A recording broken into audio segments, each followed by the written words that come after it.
I'm back at it again, man. And it is time to talk Jets. The New York Jets have hired offensive coordinator Nathaniel Hackett. Also brought in Keith Carter as well. We're going to be discussing that. We're also going to be discussing more rumors surrounding the Jets, swirling around. We're going to be discussing it. Call in 515-602-9639 now. The lines are hot. They're open. People already on. Come on in. We're going to have this discussion. So hold on one second, folks. Going to connect the audio and get right to it. Hold on.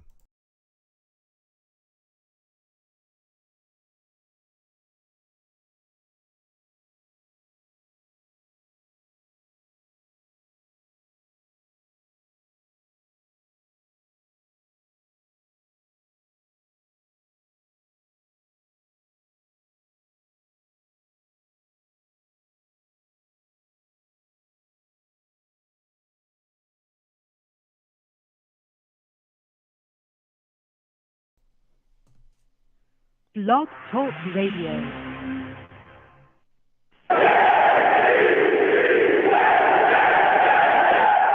What's going on, folks? It's your boy Long Beach Joe, and I am back at it. Okay?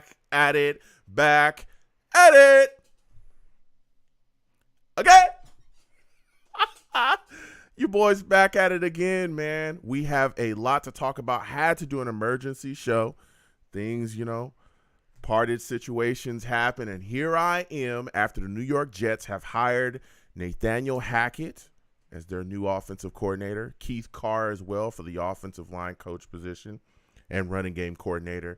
We're going to be discussing a lot, and rumors are swirling. Listen, salutes to all the Savages, Venom G's, Captain K, salutes to you as well, everyone in the chat. All right, but let's get to the show because I'm fired up. Lines are hot. We're going to be discussing everything. 515-602-9639. Lines are open. People already waiting. We're going to get to everybody, though. Listen, I'm the man of the people. I'm here for the people. Let me shamelessly promote my Facebook page. Everyone go on Facebook. Search The Long Beach Joe Show. Like that page. My content's up there. Go ahead and give it a listen. Message me. I'll message you right back. I love going back and forth with folks about this football team. Also, leave me some feedback. I love hearing about what you folks think I do here on The Long Beach Joe Show. Listen, your boy is also on iTunes as well, all right? Go on over to iTunes, type in The Long Beach Joe Show, all right? Subscribe to the show on there, subscribe to the podcast, and give me a 5-star rating, okay? And give me some feedback on there. I want to thank everybody that does that. I truly appreciate your feedback and all of those things, I want to thank everybody that does that.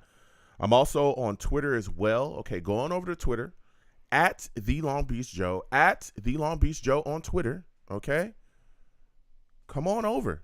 Kick it with your boy. Talk to me. Follow you right back, and we'll go back and forth about this football team. For those of you that do not know as well, not only do you get the show, of course, everyone that listens to me on Blog Talk, again, on Blog Talk Radio is The Long Beach Joe Show on Blog Talk Radio. They listen to me as well on iTunes. We do the show live on YouTube, okay? Come on over to YouTube, type in Long Beach Joe Jets on YouTube, and you'll be able to check out the show, all right? A lot of people don't know that. Some people be like, whoa, Joe, we didn't know you looked that good, man, in person. I say, yeah, this is, I'm not a cocky guy. I'm not arrogant, but a lot of people saying, Joe, man, you're pretty handsome. You're a good-looking guy, man. We didn't know. We just like your takes. We love the show. We love hearing from you. We didn't know you looked that good. And listen, thanks, ladies. I'm not an arrogant man. I just work with what I got over here, okay? So if you want to check the show out, you want to hang out with the Savages, salutes to all of them. Again, Captain K, GVH as well, Venom, everybody that's in the chat going back and forth. You want to do that, come on over to YouTube, type in Long Beach Joe Jets on YouTube. Subscribe, hit that notification bell, so when I post content, you folks will be in the know. We do the shows live. I also put out other content as well. We have a lot of fun, so come on over. Subscribe and hit that notification bell, and like the videos as well. Like the stream if you haven't as well. Share it with your friends and family across your social media. We have a lot of fun and we do a lot of great things here. So now with all that put to the side, listen, we'll get to the callers in just a second. The New York Jets have selected their offensive coordinator after many, many, many interviews, bringing people in. Some people declining our interviews. The New York Jets have selected Nathaniel Hackett to be their offensive coordinator. All right.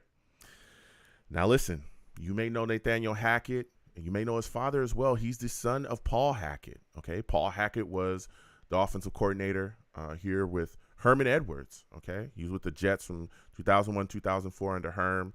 You know, those are some of my favorite times. All right. Herman Edwards, you play to win the game. Okay. You don't play to just play it. All right. That's a famous quote from him. So Paul Hackett is his father. And we all know Nathaniel Hackett was the head coach of the Broncos last season. All right. He's fired after 15 games. And there's a lot of people that looked at this situation, especially when he was being interviewed, because I talked about him being one of the guys that I was excited, you know, to possibly become the Jets offensive coordinator. He was one of the guys, you know, out of the couple guys that I really looked in and keyed in on and said, hey, this is a guy that I would like to bring here. All right. But the thing is that situation with the Broncos that's its own situation. Just because he wasn't a great head coach, that doesn't mean he can't come here and be a great offensive coordinator for us. And when you look at the situation here, him and Sulla have a relationship. You know, him and Sulla worked together with the Jaguars 2015, 2016. And then Hackett went on to become the Jaguars offensive coordinator in 2016 to 2018. Now, the interesting thing about that, when he was the Jaguars offensive coordinator, he helped the Jags to get to the AFC Championship with Blake Bortles, okay? The Jags were 6th in total offense when he was the offensive coordinator for Jaguars. Now, why is that important, right? Blake Bortles was trash, okay? I'm sorry. He was really, really bad, and we all know it. Blake Bortles, bad quarterback, man. Whoa. Right? But what Hackett was able to do with him was look at all the positives of his game, the strengths that he has, right? He looked at all the strengths that he had. He looked at all his weaknesses, and he was able to pull the best that he could out of Blake Bortles. He put an offensive system around Blake Bortles that allowed him to function so well that they got to the AFC Championships with him as a quarterback there. All right. Now, why is that important? It's important because we have a guy here, right? And the Jaguars, they were running the football heavy. They were doing a lot of things, right? And again, we want to do that here because we're dedicated to the run. We're a power running football team. That's our identity, right? So when you look at the situation here, we got Zach Wilson, a guy that everyone is considered a bust at this point, right?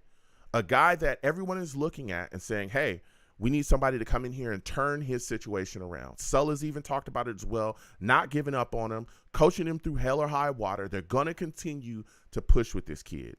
Well, here's a guy that was able to pull the best out of Blake Bortles, was a very skill challenged quarterback. You look at the situation, he may be able to do the exact same thing with Zach Wilson, a guy that we picked 2nd overall, a guy that we're looking to really step up. Maybe this is the offensive coordinator to revitalize his career. That's huge. That is huge. When you can put a system around Blake Bortles and have him successful, Zach Wilson has all the talent in the world. He does. He's got the arm. He's got the mobility. But it's upstairs.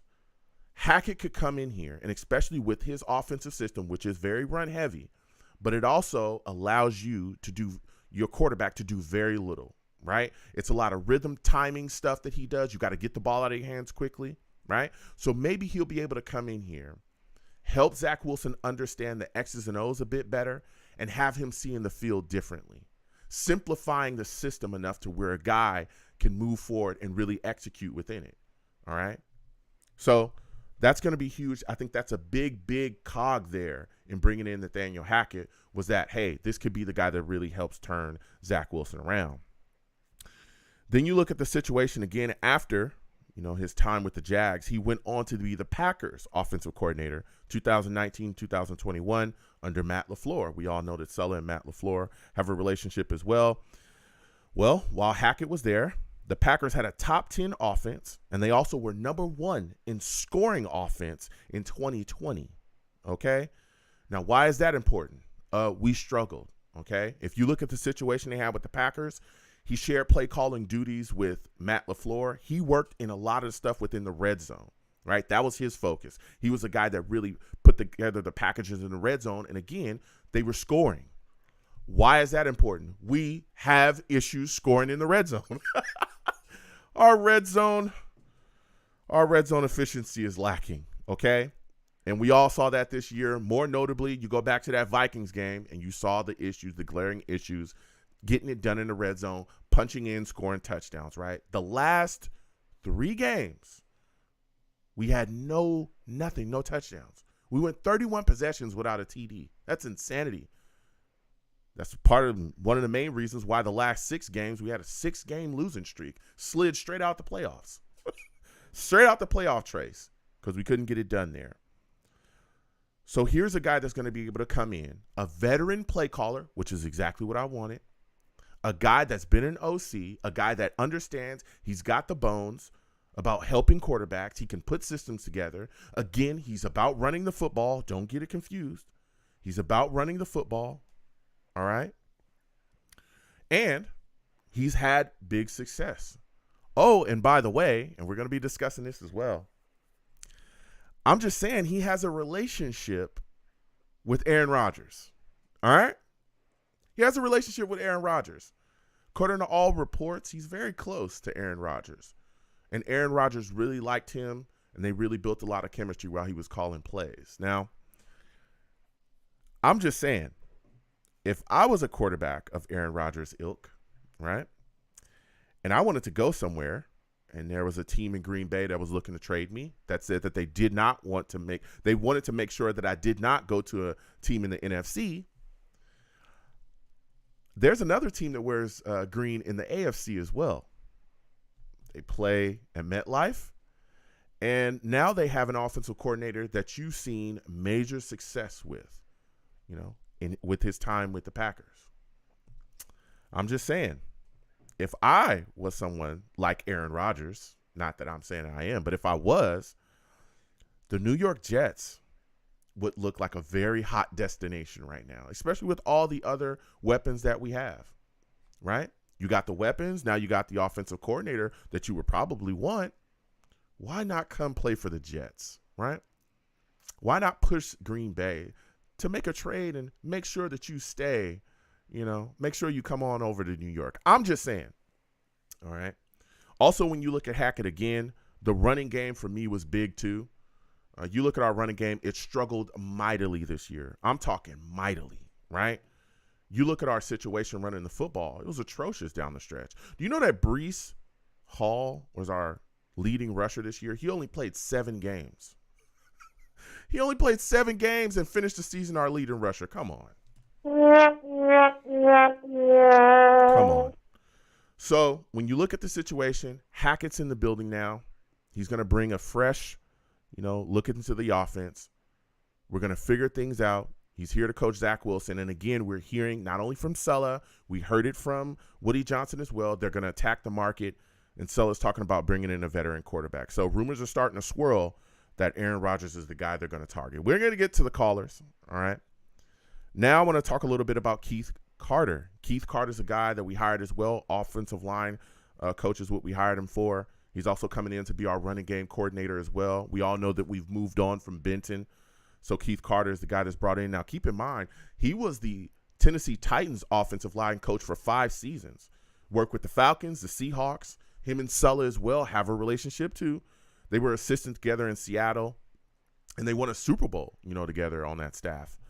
Sulla said he was shocked when Carter was let go, and he just couldn't wait to go and grab him. So this looks like it's a guy that's going to come in and really be able to help our offensive line. We all know that we had issues. There were injuries, but there was some stark problems, right?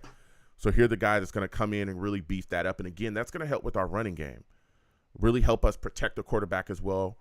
If you look at the Jets, they finished 25th in rushing last year, or this past season, 24th in yards per carry. And like I said, man, Breece Hall was our leading rusher. The guy only played 7 games. We struggled running the football. And that is not going to work when you have a team that's built like we are built to do what we need to do offensively. So we're going to get to these lines. Again, 515-602-9639. 515-602-9639 is number. Call in. I'm hyped. I don't know if everybody else is hyped. We got Hackett in the building. Maybe he could convince, Aaron Rodgers to be in the building as well. We're going to discuss a lot of things tonight. So, first caller I'm going to go to, I'm going to get to these lines, man. I'm going to go to 973. 973, I'm coming directly to you. I think this is my guy, Newark. This is my guy, Brick City, I believe. What's going on? Salutes. Listen, hold on. Let me properly introduce you, all right? For those of you that do not know, Brick City, oh, he's a savage.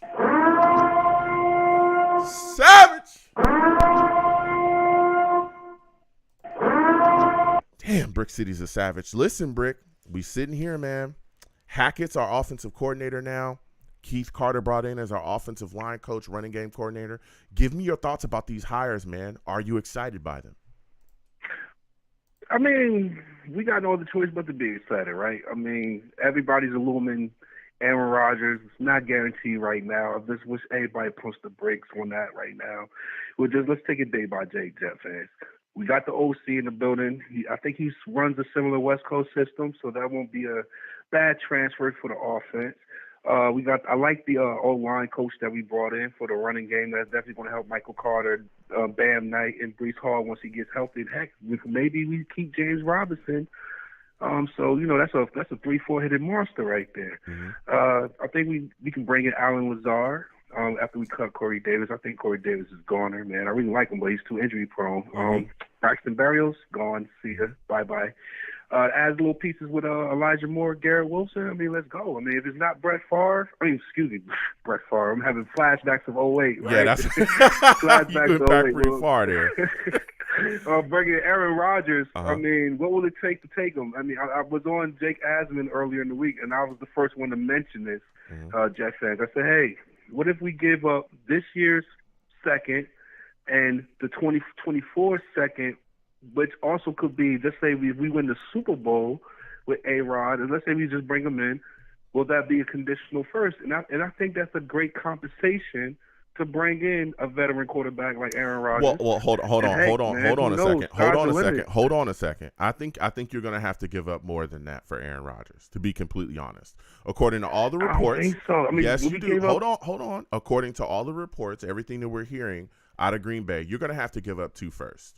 All right. You look at the situation, right? I know everyone wants to get Aaron Rodgers for a bargain, and I get that. But let's be serious. Aaron Rodgers, even though he's 40, he's still an elite quarterback in this league. He still can play at an extremely high level. All right. When you look at the situation surrounding him, right, you look at what happened with Matthew Stafford. Matthew Stafford got traded for quite a bit, man. He got traded, I think it was like a first or 2 firsts and Goff and other pieces as well that was put together. So when you look at that situation, hey, Aaron Rodgers is a guy that can still play at a high elite level. You're going to have to pay him. You're going to have to give the Packers at least 2 firsts. That's what they're looking for. And I think that's the least that you're going to have to give them to really pull this guy into the building. Now, the question is, because you talked about draft compensation, we're going straight there. All right. I know you're saying that, Hackett may not pull him here. Look, this is a very attractive spot now for Aaron Rodgers. If you're the Jets general manager, Brick, are you willing to give up those 2 firsts? I mean, yeah, but look at our general manager, Joe Douglas, though. I mean, this man is a wizard.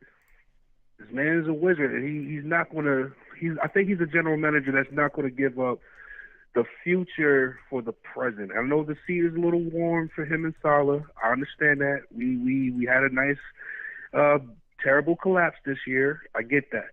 But the way Joe Douglas handles his business, I don't think he's going to give up that much compensation because he knows we have to retool the offensive line. He knows we have to retool a little bit of the defense. So I don't think so.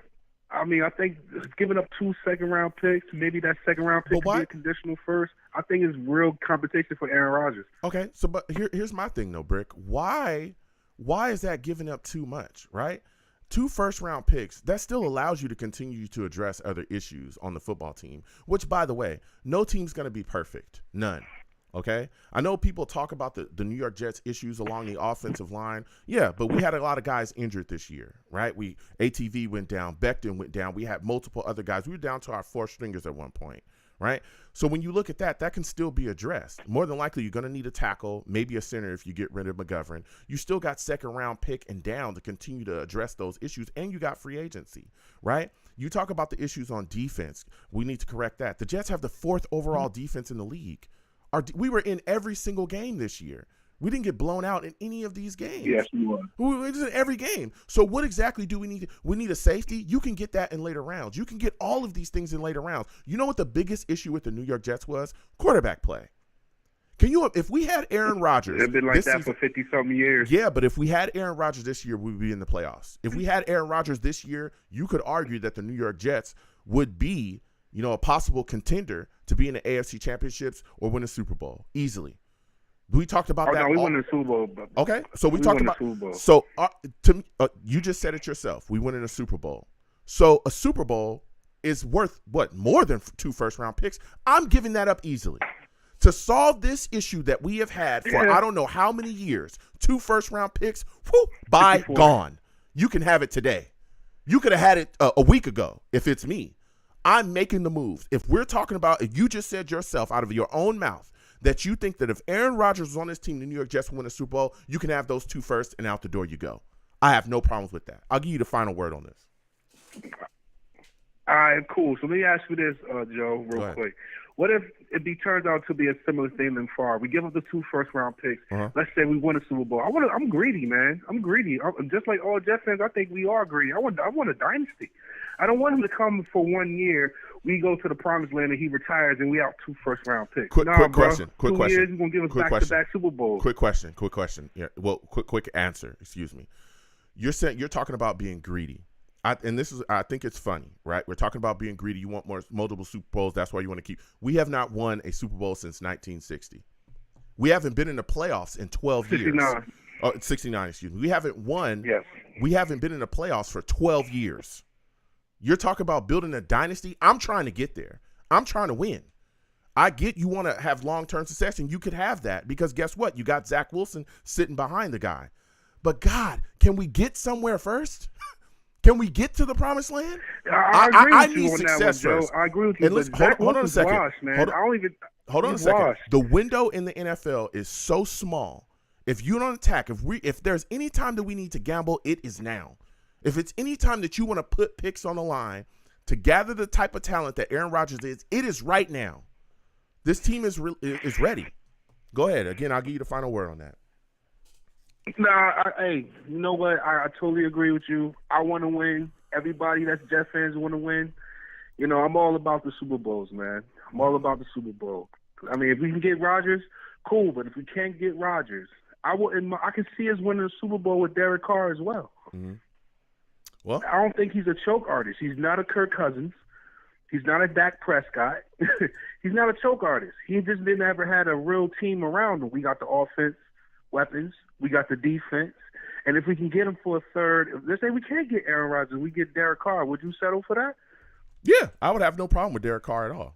I have no problem at all. That's the guy that I honestly think is more realistic of us grabbing. But was like 32? Was Matthew Stafford like 32 when he got traded to the Rams a couple years ago? Yeah, he was 32. Derek Carr is 32. Mm-hmm. I mean, Matthew Stafford was never a top tier level 1 quarterback. He was like top 2, like tier 2. That's not bad. Mm-hmm. He's top 10 quarterback. Yeah. That's not bad. We'll take that. As Derek Carr, top 10 quarterback? I believe so. And with his numbers, 4,000 yards, 25 touchdowns, 10 picks, 7 picks, I'll take that all day. Okay. But with the Garrett Wilson, that will elevate him. The running game will elevate him. The defense will elevate him. I think we'll be the AFC East kings. I mean, we can beat Buffalo. Yeah. We can beat Miami. Yeah. It's just we just haven't gotten over the New England hump. Yeah. Once we get that, we're going to put fear, whoever the quarterback is, and Aaron Rodgers or Derek Carr, we are going to put fear in the AFC East. Yeah. Yeah. We'll be the kings of New York once again. Yeah, we will. Listen, Brixie, I got to slide off. I want to thank you for calling in. Next time I have a show, I want to hear from you, all right? Always, my brother. All right. Always, my brother. Take care. Take care. Listen, Brick City calling in. And again, even Brick as he was going out, and we'll get back to the lines again, 515-602-9639. I know that the Savages are going off in the chat. We'll get to you guys in a second. Ask your questions, and I'll come to you soon. But listen, even he talked about getting over the hump in New England. We were in both of those games in New England. Okay, both of them. First one, we lost 22-17. You know, you look at the situation there, man. We were right there. We had them. We lost that game. We lost it. Why? Quarterback play. Other one we won, we lost 10-3. We're right there. It's crazy. We're going to get back to these lines again. 515-602-9639. 515-602-9639 is the number. Call in. We're talking Jets hiring Hackett. We're talking Jets hiring Keith Carter. And is this the opportunity for us to grab Aaron Rodgers? Ted, we're coming to you next. Mike, Ronald, Steve, we'll get to you guys in a second. Other callers, hold on. Coming directly to Ted. Salutes to you, Ted. I want to thank you for calling in. Listen, for those of you that do not know, Ted, he's a savage, man. Savage! Damn, Ted is a savage. Salutes to you, Ted. I want to thank you for calling in tonight. What are your thoughts about the New York Jets hiring Nathaniel Hackett, man? How are you feeling? Joe, first of all, I have to apologize for the commentary on Mike LaFleur on the last phone call. I did say he was the CFL offensive coordinator. Congrats to him for getting. Yeah, I mean, I was wrong about that one, but congrats and good luck, Mike. Yeah. You better do a little bit better out there. Yeah. I like it, Joe. I mean, at least he's an experienced play caller. Mm-hmm. He runs a similar system as, I guess, LaFleur or whoever, West Coast type system. Yeah. Maybe there's a glimmer of hope to get something out of Zach Wilson. Uh-huh. Perhaps there's some smidge of hope there that there could be some, because he did do pretty well with Blake Bortles. Yeah. On the Rodgers thing, if you can ask me about giving up 2 first rounders. Wait. Before we get to Aaron Rodgers, right? Before we get there, I want to talk. I want to talk with you about Hackett. Yes. All right. And again, for those of you that do not know, I was going to talk about this as well. Mike LaFleur is with the Rams now. He is their offensive coordinator under Sean McVay, right? I want to discuss a little bit of that with you. But going back to Hackett, now I want to play devil's advocate here. All right, because I want to get your thoughts on this. There's a lot of Jets fans that look at this hire and they go, man, this guy, he was terrible in Denver. All right, you look at Denver's offense. I think they were 21st overall this past season when he got fired. They didn't necessarily get it done. Why should they think that he's going to come here and have any type of success? Why would they think that he's going to be able to come here and change the Jets offense around when you saw that what was just a complete calamity there in Denver? Why do you think he's going to do anything different here, Ted?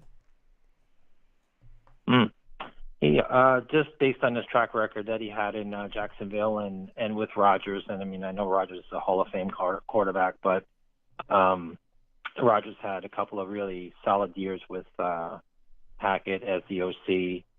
I think Russell Wilson, we found out, is a system quarterback in Seattle, and once he left there, he's not the same, and perhaps maybe age has caught up to him a little bit. Mm-hmm.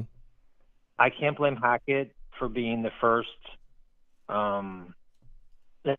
head coaching job, maybe. Mm-hmm. I can't blame that for imploding. Mm-hmm. He wouldn't be the first.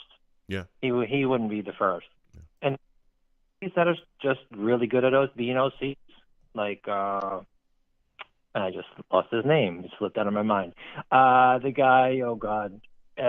He was the Dallas OC back in the day. I can't think of his name, but there's so many like Todd Bowles is a DC. He really is not a head coach material. He's a better DC. Mm-hmm. I'm trying to think of the OC. He was the head coach briefly for the Reds. Well, when they were called the Redskins, he was the head coach there for a minute. Are you talking about Gruden? I'll try to remember his name. Like Jay Gruden? No, not Gruden. I can't think of his name. I'll try to get it. Yeah. But I can't Google on my phone. I don't want to hang up. No. Listen, and I hear you, and that's kind of my argument as well when people bring that up, and then you also kind of dig a little bit into what was going on there in Denver, and for what everyone is saying, it was very dysfunctional there, especially when you look at Hackett's system. It's very much about getting the ball out of your hands quickly. Wade Phillips, I think Ant Jet salutes to you, said Wade Phillips. I think that was Wade Phillips that was there too. But I was thinking of Norv Turner. Oh, it might be Norv Turner. Okay. But when you look at the situation,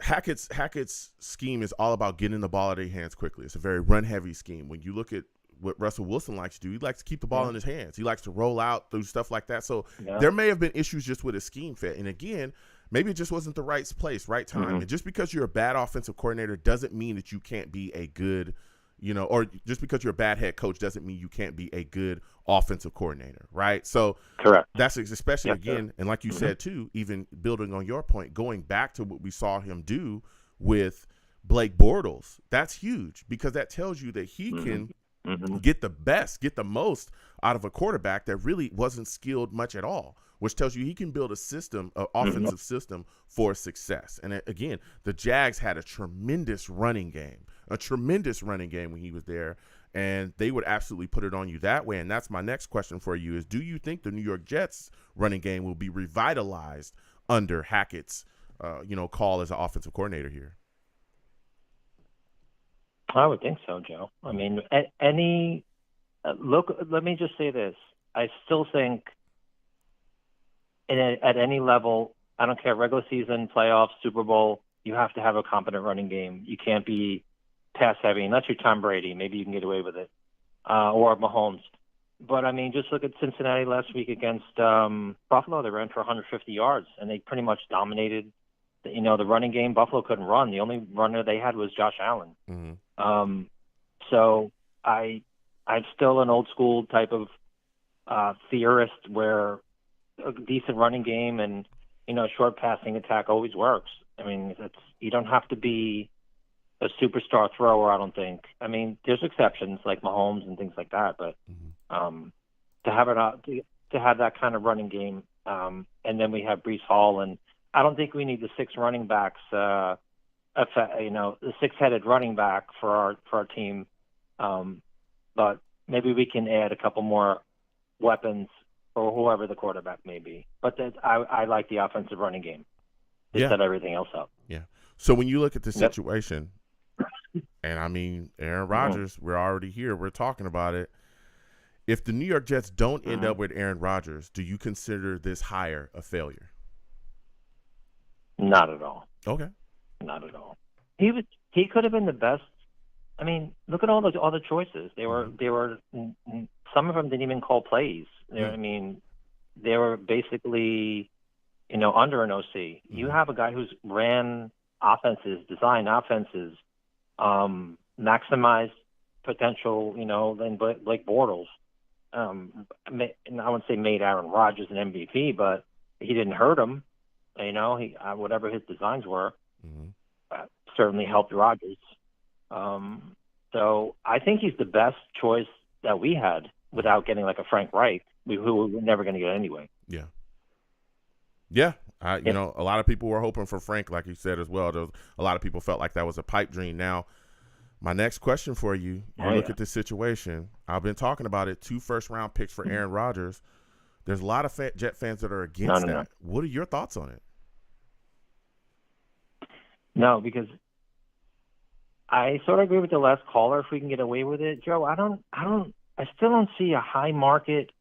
He's 40. He's not coming off a great season. You don't know if he's on the slide a little. Maybe he is, maybe he's not. And mentally, I don't know where he's at. You never know with this guy. He's kind of he's in his own world. Let's just say that. Rodgers. If you gave up 2 firsts, and I said it on the last show, you'd give up 13 this year, and if we were a top team, it would be a top 10 pick in 2024. You'd give those 2 up, and I think that's a little rich. I mean, you can get Carr for a mid-rounder and get 30 touchdowns and 10 picks out of him, and to me that's enough. And even Garoppolo hurt a lot, but I mean, you can get him for nothing and build other parts of your team. No, and I hear that. And again, I've been a guy that's talked about Carr here as well. But the question then becomes, I understand Carr, and he would come a bit cheaper, right? As of now, that's how we're looking. But the elite type of talent that we need, right? When you look at all and I understand wanting to hold on to draft capital. I'm about that too. But at the same time, you have to know, when it's time to roll that dice when it's time to be aggressive. The same way that Joe Douglas was aggressive when Tyreek Hill was out on the market as well, right? Because everybody was like, oh, we got to keep all this capital. But when Tyreek Hill was out there, he was like, yes, I'm going to go get this playmaker. And he was ready to put, some things down on the table to make sure that happened. Well, if you look at the issues that we have, right, quarterback, Aaron Rodgers would slot in and fill all of those problems. All those problems would go away. Everyone talks about our offensive line needing to be retooled or helped. We getting some guys back from injury that we know are going to come back and be able to put together solid performances, right? ATV, Becton's going to come back. We still have other picks to address those needs, but a lot of things would dissipate with good quarterback play. Great quarterback play hides a lot of deficiencies on your offense. And yes, he's older, right? But so was Tom Brady when he went to Tampa Bay. And look what he did for them. Look what he did for them. Tampa Bay was not talked about being like a Super Bowl. No, he walked right in there. They got some guys on the squad, right? They put it together and they won a Super Bowl there. We haven't won anything in so long. Right. Why would I pass up on that type of talent for 2 first-round picks? Everybody that I've talked to, including the last caller, Brick City, said if Aaron Rodgers was on our team, we would win a Super Bowl without a shadow of a doubt. Then why are we passing that up for 2 first-round picks? I wouldn't say it's a guarantee. Okay, well, nothing's a guarantee, of course. There's so many good quarterbacks. But what would stop us? What would stop us? We have the 4th overall defense. You look at most of the games, all of the games this year, we're in every single one of them, right? We would have smashed New England. We would have beat Buffalo twice. We would have crushed the Dolphins. Yep. What would have stopped us? Yep. We lost to the Vikings. I think it was 22-27. We have Aaron Rodgers. We smoked them. Our offense wasn't like it was dead in the red zone. What would have stopped us? I keep asking everybody, what would have stopped us? Let me say this, Joe. Go ahead. Yeah, I hear you, Joe. I agree in theory, but are we getting the MVP Rodgers, or are we going to get the 26 touchdown, whatever he had last year, 15 interception Rodgers, 40-year-old Rodgers? Which one are we getting? We don't know. So go ahead and pay him $60 million. Go ahead, Joe. Well, I think we're getting a good Aaron Rodgers. Again, I don't think that Aaron Rodgers from last year is the total picture of who Aaron Rodgers is, right? We all know that. And there's a lot of issues in Green Bay. There was a lot of issues with targets, weapons, stuff like that. But let me tell you something. You're getting Aaron Rodgers, a guy that can still play at an elite level. Easily. If he steps in here, he's easily the New York Jets, the best quarterback they've had in I don't know how long. Off the bat. He can still throw the football. He can still run and escape. We've seen him go out there and produce week after week after week. And especially when you're talking about the issues that we have here, 2 first-round picks, to me, they're nothing. It's a drop in the bucket to get an elite quarterback for a team that is right there. A team that is right there. I can't see passing them up. But so my final question before I let you go, man. Keith Carter brought into the building as well, man. What are your thoughts on that? What are your thoughts on him being hired as our offensive line coach? Joe, I wish I could say something intelligent about him, but I have no idea anything about him, quite honestly. I don't know. All I know is that Derrick Henry, you give the ball to Derrick Henry and he blocks, and he does the rest. And he's a Hall of Famer. Yeah. That's all I know, Joe. If he can make Brees Hall a Hall of Famer, I'm down with that. So, maybe, anything, I look at it this way. Anything's an upgrade from LaFleur. Yeah. It has to be. Yeah. And, Joe, I agree with you on the Rodgers take.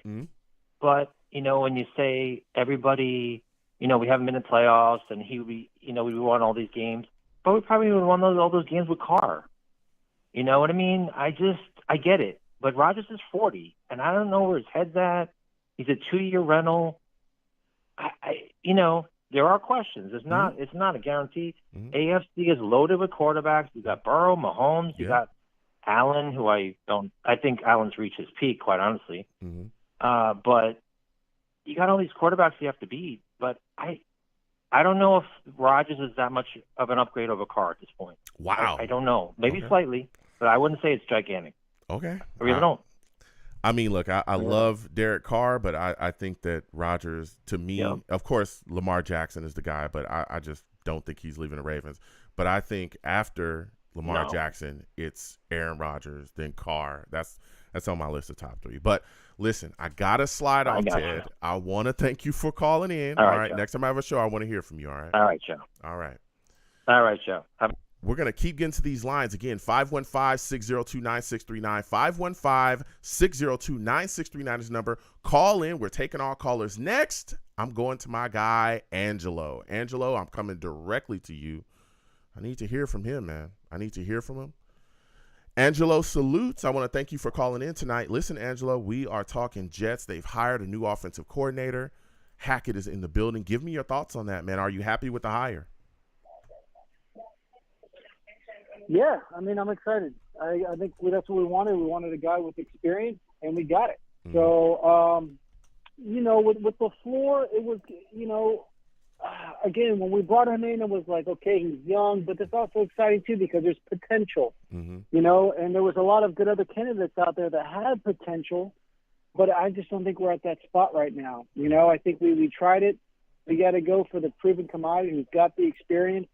Denver, he's going to leave it behind him. And obviously he wasn't the offensive coordinator. He was the head coach, so it didn't work out. Mm-hmm. So I'm excited. I'm excited we got a veteran coach in there. And on the piggyback what you're talking about Aaron Rodgers, I think that is a good idea because you know why? That gives Zach Wilson a chance. Mm-hmm. Okay, you bring in a Derek Carr or Lamar Jackson, Zach Wilson's only your backup. Mm-hmm. If you bring in Aaron Rodgers, you're probably guaranteed to make a deep playoff run. Yeah. I'm not going to say guaranteed, but it's highly likely to make a deep playoff run. Mm-hmm. And we still have the development of Zach Wilson in 2 years when Rodgers either retires or whatever. Yeah. That Zach Wilson's going to be in his contract year.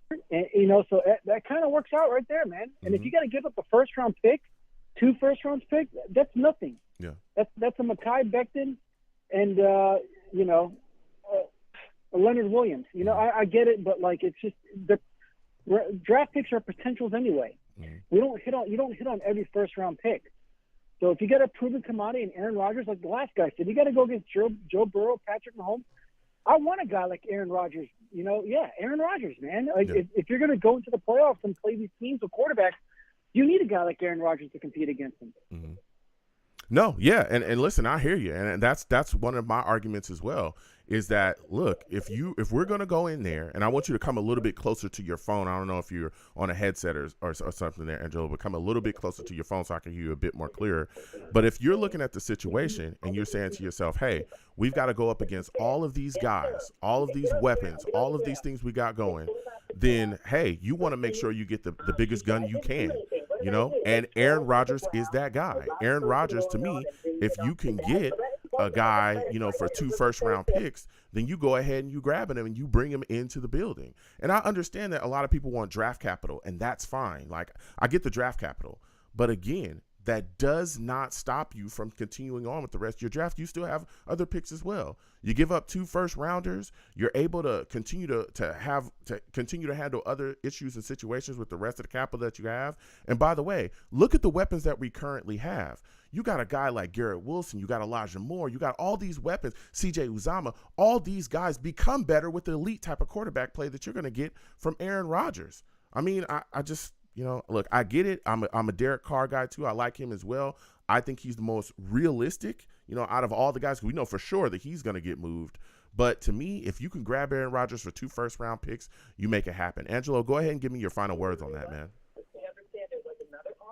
Yeah, and I want another thing too with our mock drafts with our first-round pick. Mm-hmm. They're talking about picking up Paris Johnson, offensive tackle from Ohio State. Mm-hmm. That's great, but you know what? I got faith in Max Mitchell. I think we still got Dwayne Brown for another year. We got AVT, we got Laken Tomlinson, we got hopefully bring back Connor McGovern, and we got Mekhi Becton. So at this point, our offensive line, I want to say it's set, but it's not because you got to have some security. Okay, so I can see this giving away that first-round pick. If we're going to pick a guy like Paris Johnson, okay, Max Mitchell, we have that. All right, we need another receiver. At this point, it's the Mims show. We're talking about Mims again. Mm-hmm.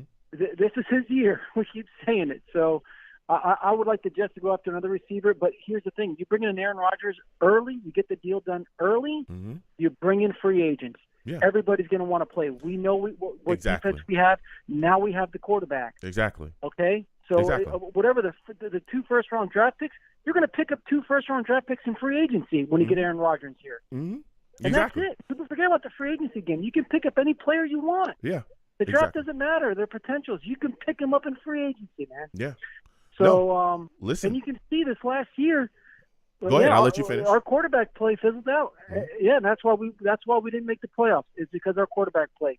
If we had Aaron Rodgers last year, we'd be in the playoffs. We were a quarterback away. Yeah.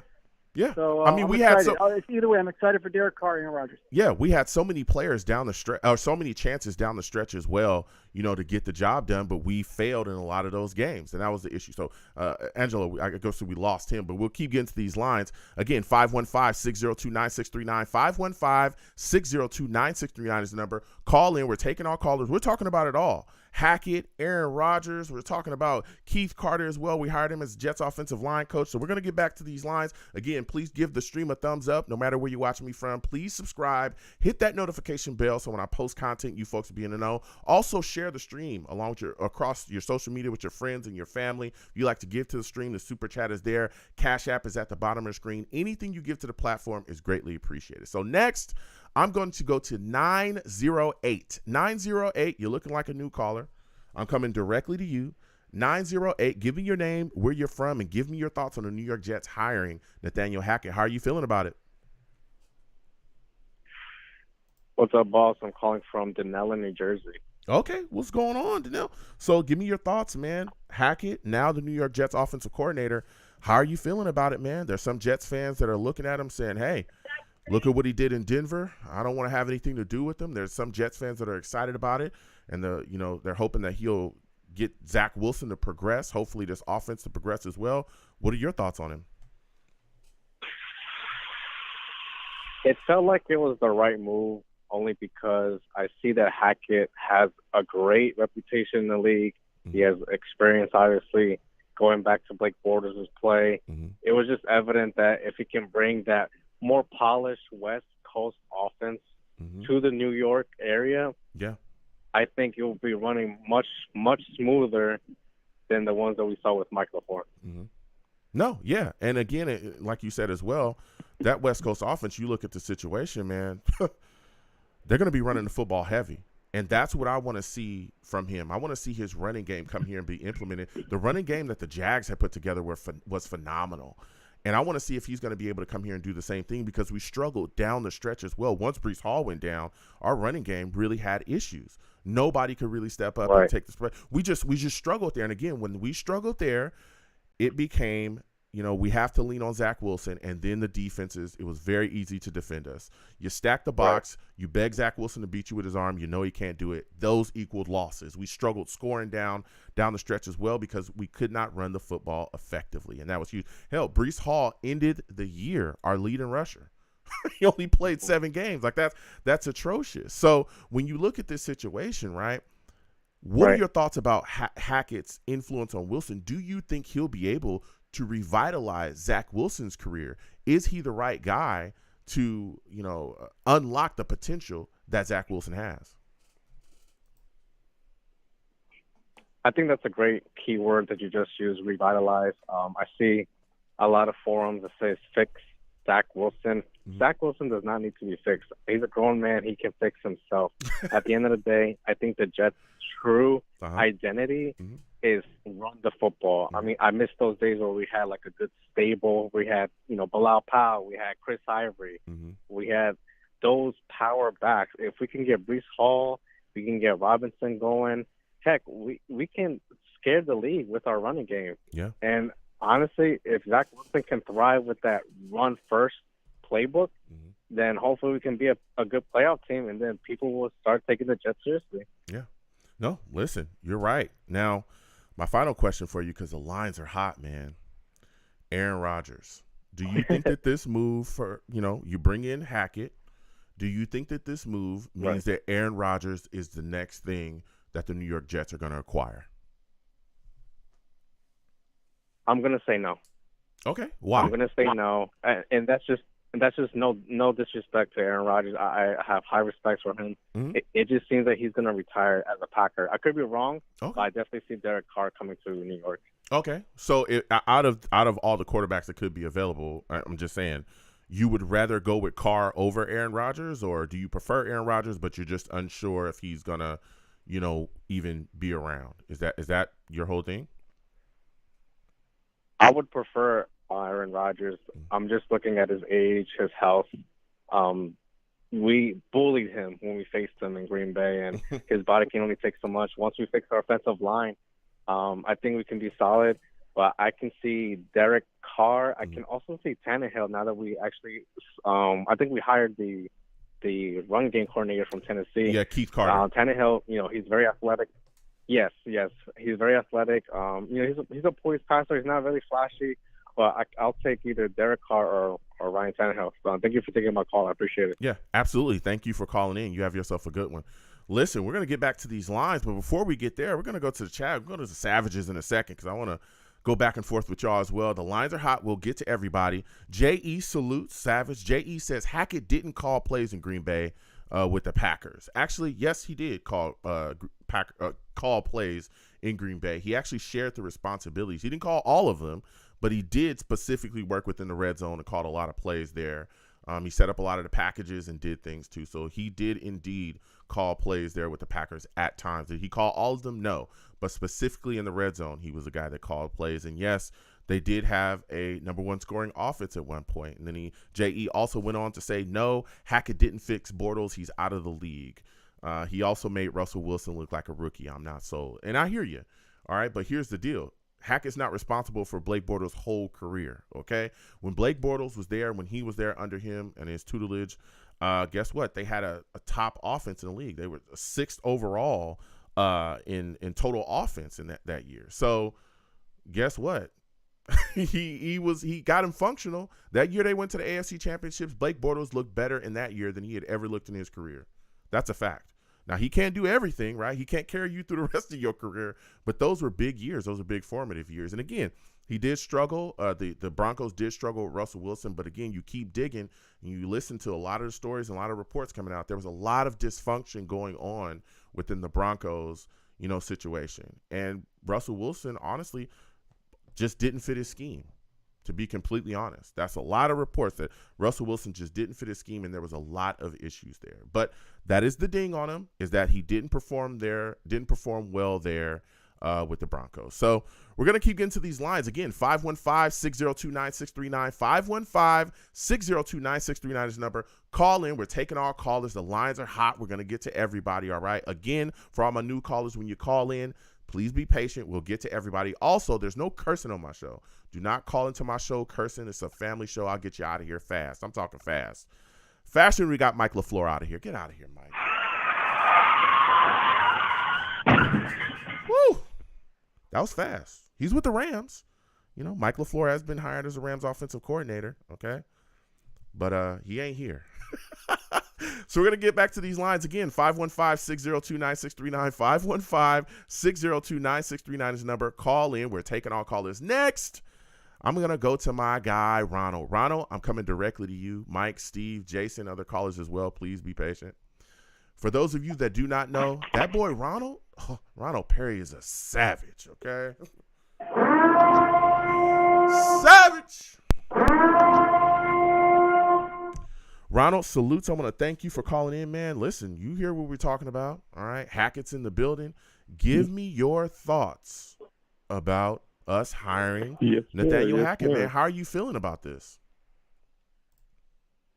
Hey, I'm feeling, I ain't mad. Honestly, I'm not mad, man. I'm just like, he's like, he was a head coach and he didn't cut it there. But like you said, as an offensive coordinator, I think he's going to show us some things. Mm-hmm. Yeah, I think he'll be able to come in and show us some things as well. Now, my question for you is, there's been a lot of talk about him and quarterbacks, whether it be Russell Wilson or Blake Bortles. Do you think he's the right guy to come in and revitalize Zach Wilson's career here? Do you think he'll be able to get the most out of him? Honestly, I don't even know about that because I just feel like Zach is. I guess he has what it takes to like be a quarterback and everything, but I just don't see it. I don't know why I don't see it, but I don't see him becoming the star number 2 pick in the draft type of player. I think he's all right. As a matter of fact, I think that he would be a good backup. Okay. But honestly, like you said, Derek Carr. I'm not mad at that idea right there, though. Definitely. Mm-hmm.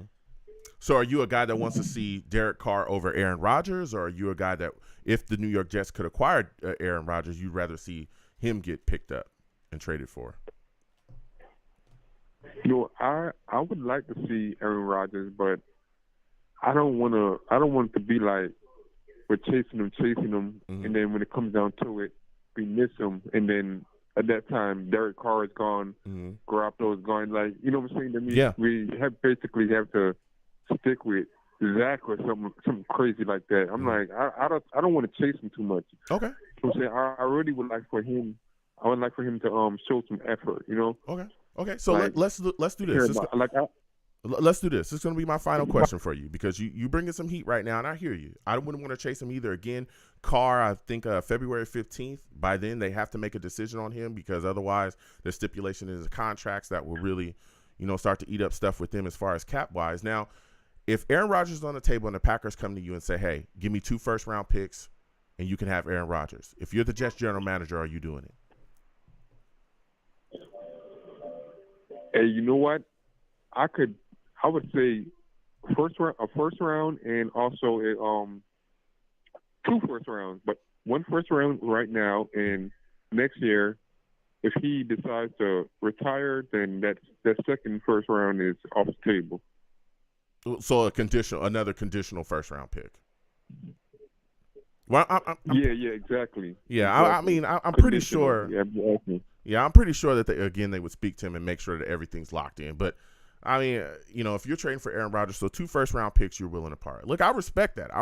So we're going to, again, salutes again to Ronald Perry for calling in. We're going to keep getting to these lines again, 515-602-9639. 515-602-9639 is the number. Call in. We're taking all callers. Next, I'm going to my guy, Gil. Gil, I'm coming directly to you. Jason, Mike, Steve, we'll come to you guys in a second. Other callers as well. Gil, salutes to you. I want to thank you for calling in tonight. Listen, Gil, we are talking Jets. We're talking Hackett. We're talking about it all. Give me your thoughts about Hackett being hired here as the Jets offensive coordinator. How are you feeling about it? How you doing? It's good to be on the show again. Thank you. Hackett. I want to be optimistic, but I really do. Mm-hmm. I want the Jets to be good. I want them in the Super Bowl. I'm tired of being laughing stock and all my friends. Mm-hmm. They do the same old Jets. But the move just reeks of desperation. It just feels like they hired him, to try to get Aaron Rodgers. Mm-hmm. Just like, they're in the house, like Joe Douglas, Roberts. They missed a pick draft. Mm-hmm. It's I hate to say it, but that's a bust. I mean, he looks horrible. Well, and here's the thing. Fell apart. You guys got more cuts. Yeah, here's the thing, Gil. And you gotta fix your phone a little bit. You're kind of going in and out, so fix your phone really quickly. But here's the deal. I hear what you're saying about. I don't think it reeks of desperation to bring in Hackett. Right? Here's a guy that's a veteran offensive play caller. He's a guy that we've seen him. He has a long resume in this league, and we've seen him have great success. All right. I don't think it's necessarily them reaching for Hackett to then get Aaron Rodgers, because you also have to think of the situation where maybe Aaron doesn't end up here. So if you ended up hiring Hackett simply to draw in Aaron Rodgers and that doesn't happen, you're screwed. Right. But if you look at his system has been successful in other spaces. Sulla also has a relationship with him as well. Not only have they coached together, on the same spot before as well, right, with the Jags, but he's also gone on and had success with the Packers. We saw him have success with the Jaguars as well as an offensive coordinator once Sulla moved in, and we've seen him build systems around quarterbacks that really weren't that good. And also his offensive style really lends to what the Jets want to do. They want to run the football. They want to be physical. They want to, absolutely do what it takes to get to the next level. And that's what Hackett's system has done. We've seen it. We've seen him have a power running game, and that's what the New York Jets want to do. They want to be a physical running football team. And they also have a quarterback in Zach Wilson who they need help grooming and maturing. And we've seen him be able to get the best out of one of the most ill, quarterbacks in the league, the most ill-gifted quarterbacks in the league. And that was Blake Bortles, who was not very talented, wasn't very good, was considered a real hindrance to the Jaguars. And he was able to put a successful offense around him. So I don't think it's just about attracting Aaron Rodgers. I think it's about figuring out the best fit for the football team going forward. And they got the guy, and I thought they got the right guy. Give me your thoughts. The main thing, he had one good year. So, as far as, I don't mean he did not call plays in Green Bay in the red zone. He helped design the red zone. So the play call sheet for the red zone plays, he helped in the week. He helped design those. But Michael LaFleur had the headset the whole time. No NFL team has the headset back and forth during the game. No, who has the headset in the beginning? He did a 50. It was a 50-50 job. He did call plays there. He did. He didn't call all the plays, but he did call plays there for a fact. It was a 50-50 job, and he did call plays at the red zone too.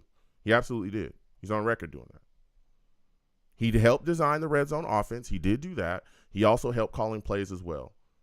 That's how it worked there. He did call plays there. And then as far as the power running game, 2017 with Jackson, Leonard Fournette, rookie, he had the 1,000-yard running season. That was their one big, they had a large, great running game. But before that, Doug Marrone, you know what I mean? It's Mike LaFleur. I know that Hackett was the guy in designing the offense. I think we're giving him too much credit as far as the success he had. I think that we're giving him too much credit. I think in Green Bay, it was Mike LaFleur and Rodgers. You know what I mean? And it's the same thing like Adam Gase. Adam Gase got so much credit. Manning did. It wasn't Adam Gase. It was Manning. That's the not. Greatest of Manning. And but that's not the same thing, though. He coached. That's not the same thing. That's not the same thing. Comparing Nathaniel Hackett to Adam Gase is not even close. Adam Gase had 1 year of success, and you're right, it was under Peyton Manning. But it's not like that's what you see here with Hackett. That's not what you see at all. Again, we saw the Jags have a successful offense. He was their offensive coordinator. They were total 6 overall offensively. He was there. They went to AFC Championship. He was there. Blake Bortles is nowhere near Peyton Manning, not even close. Right? So we saw a successful offense there. After he moved on, he goes to the Packers. Yes, he has Aaron Rodgers, but still, we're seeing success. It's not like he was nobody, right? Like he never called plays. No, that is not the same. Calling Nathaniel Hackett Adam Gase, I think, is a very far stretch. But I'll give you the final word before I let you go.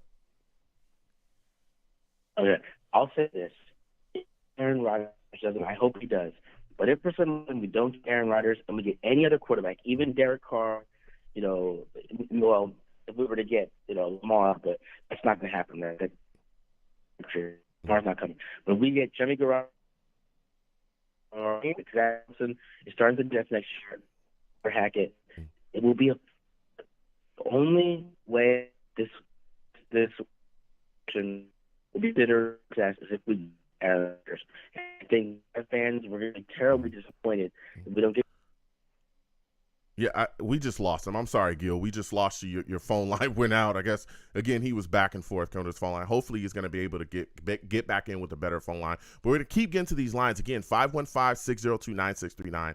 515-602-9639 is the number. Call in. Again, when you call in, please make sure you have a good phone. You're in and out, and then we'll lose you. So now we're going to go to Jason.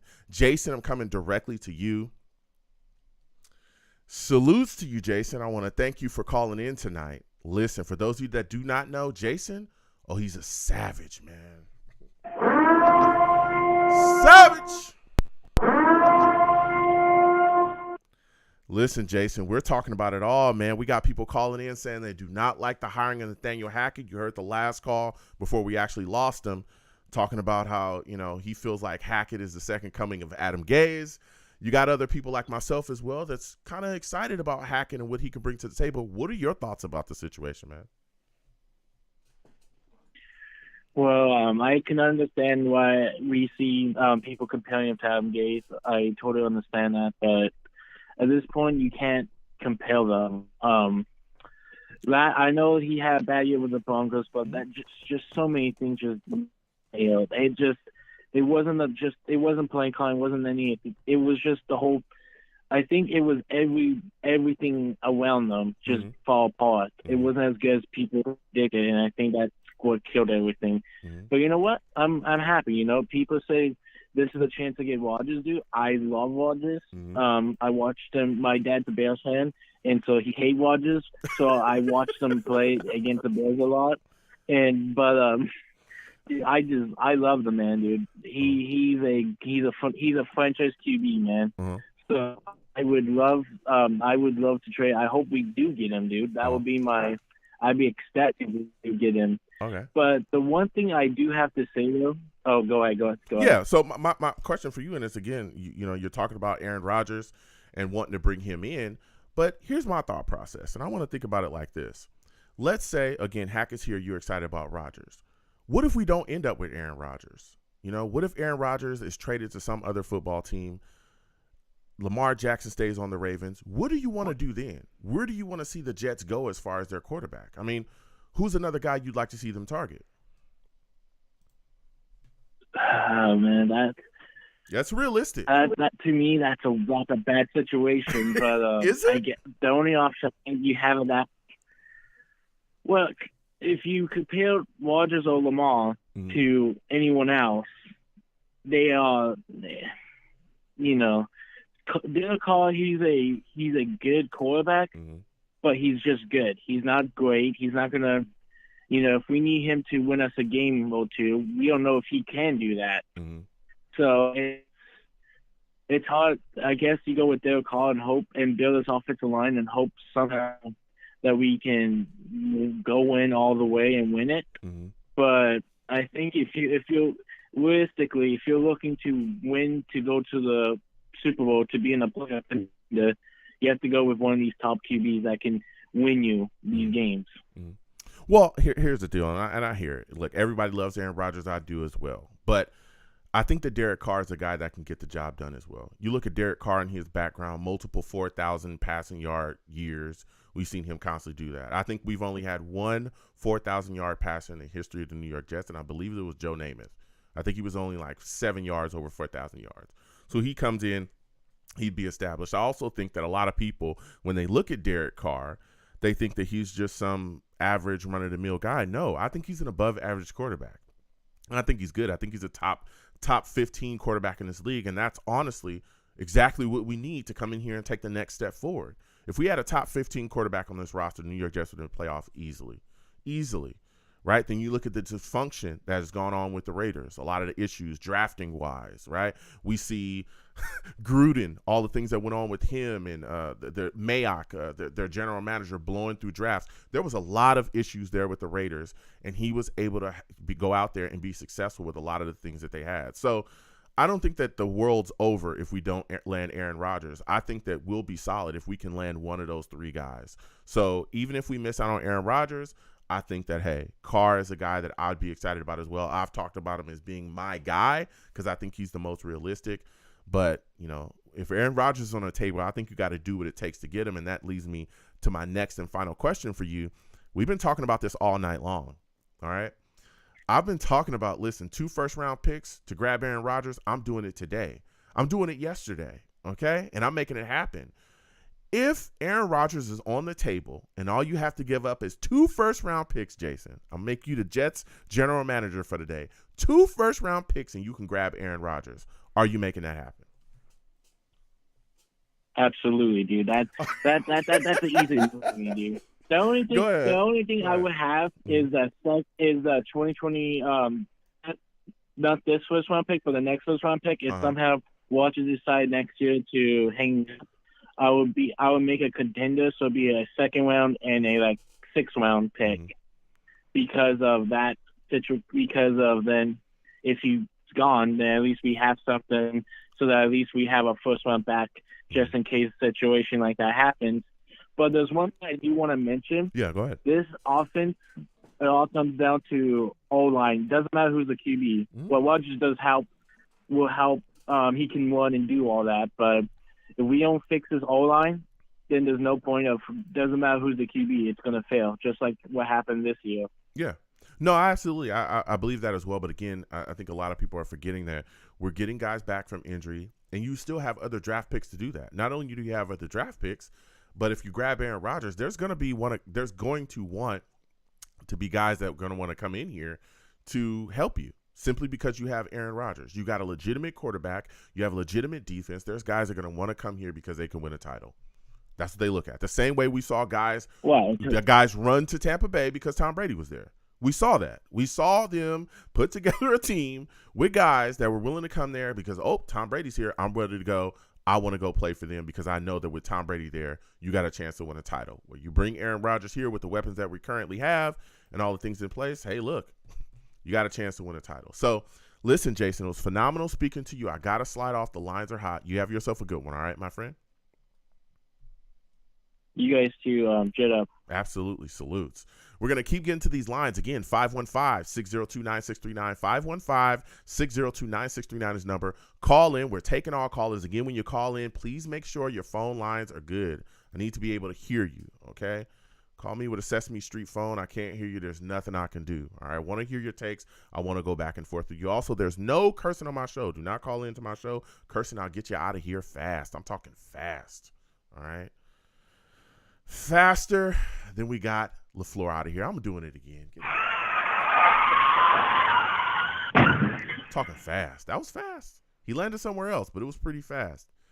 They said it was his decision, but I don't know if it really was. So next we're going to my guy, Bill.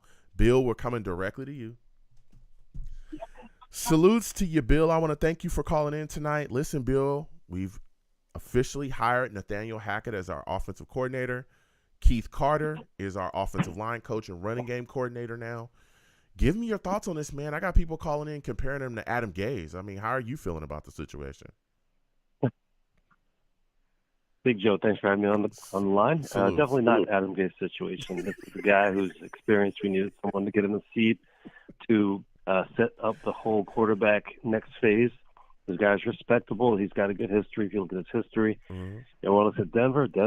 You look at some of the game film, like you said. If you watch some of the guys who are quarterbacks watching that film and they break it down, Russell Wilson had a lot of problems. There were a lot of things going on. We don't know about what's going on in the locker room, but there were some issues going on with performance and execution. Yeah, everyone gets caught up behind the offensive coordinator, but I think everyone agrees that if Zach was able to pull the trigger on some of those throws, then we wouldn't have a new offensive coordinator. Yep. Based on performance alone. There's something about LaFleur we're finding out now. Rub guys the wrong way. I always complain about how he has all this cute stuff going on in his formations. He wasn't aggressive enough. Those are things that we overlook. That probably led to him moving on. I don't think we'll have that problem with Hackett with his history with the aggressive run offense and with the pieces we have in place. We just need guys to execute. And I think that's where we're one step closer to where we need to be with this guy. Yeah. So when you look at this situation, you talked a bit about LaFleur, and with Hackett now being in the building, I think one of his biggest jobs is to fix whatever's going on with Zach Wilson, right? We talk about all the talent that Zach Wilson has, everything that he, is bringing to the table. Man, what are your thoughts? Do you think that Hackett will be able to unlock the potential that Zach Wilson holds? I think that's up to Zach. Everyone wants to think that you get a new guy in to fix him, like, Mr. Miyagi's going to come out and clap his hands and rub his hands together and put on Zach's arm, and he's going to suddenly know where to throw the ball every play. But it's clearly there's other things going on up top in his head.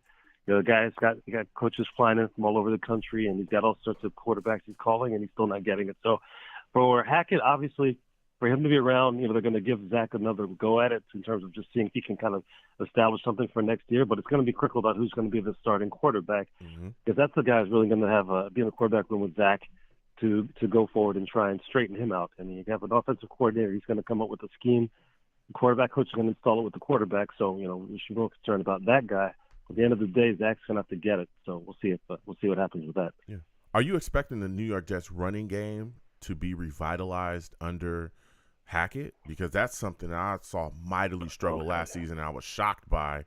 We've seen in the past Hackett be able to put some things together. Do you think the Jets' offensive running game will be able to step forward with Hackett calling the plays there?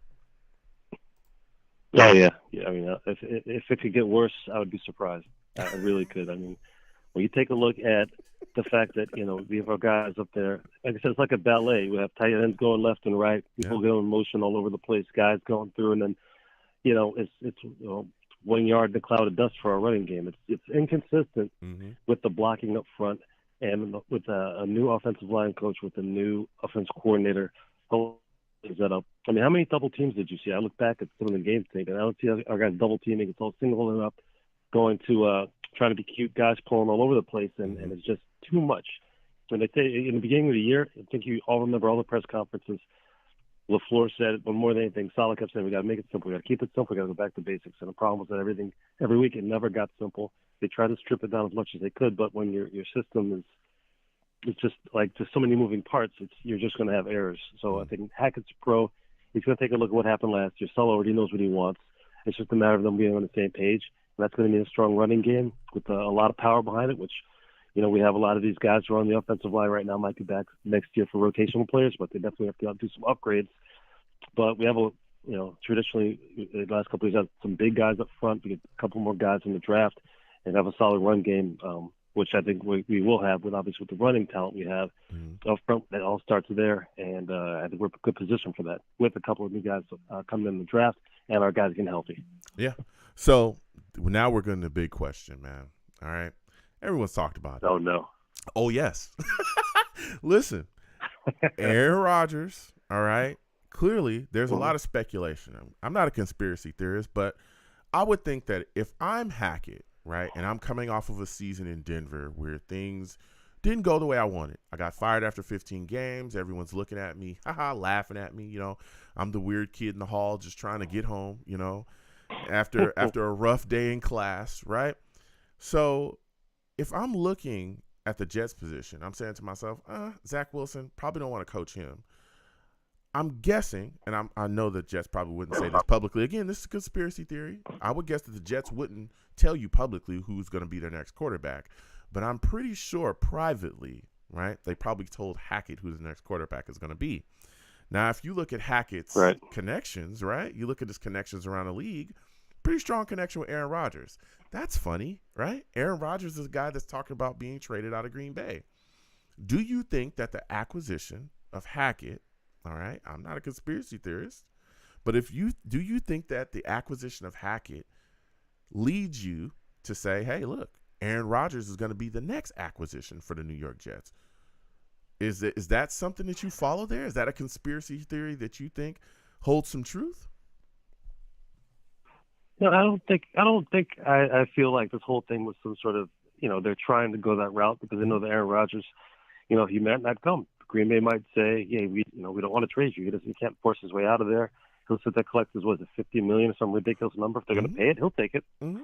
Just like last year when everyone said they hired Hackett for him to go to Denver, and Green Bay, that didn't work because Green Bay had him last year, but he had a cheap year in his contract last year. It's going to just be ridiculous this coming year. Yeah. So I don't know if I follow that. I think at the end of the day, we talk about they're sitting in the room, they're offering Hackett the contract. Obviously, we're going to have that discussion. He's going to want to know at some point who's going to be the quarterback. What do you guys have planned? He's going to know what he's working with. He's not just going to take the job without knowing the strategy, and they're going to share that. Obviously, Aaron Rodgers is part of that. I don't know if they feel like there's going to be some insights or there's anything that was arranged ahead of time. Because for all we know, Green Bay may have said, "Hey, Aaron Rodgers, we're not going to pay you $50 million, so you can go start talking to teams." Yeah, we don't know if he's gotten that permission. Maybe that's already happened. If that's happened, then that whole thing was hinged upon Hackett going to the Jets also. Maybe that'll all come out in the end of the day. But right now, for all we know, they needed to get someone. You look at all the other guys who were offensive coordinator candidates who also had the experience of Hackett, who was viable. I mean, there's no one. So I think we have to keep that in mind because before the announcement came, there's a lot of guys who were nice potential guys, who were nice young guys, but they needed a veteran OC to go in there to set a tone for everyone to kind of have confidence in the game plan and just go with it. So I think, he worked out. He was a guy who had that experience. You bring him in.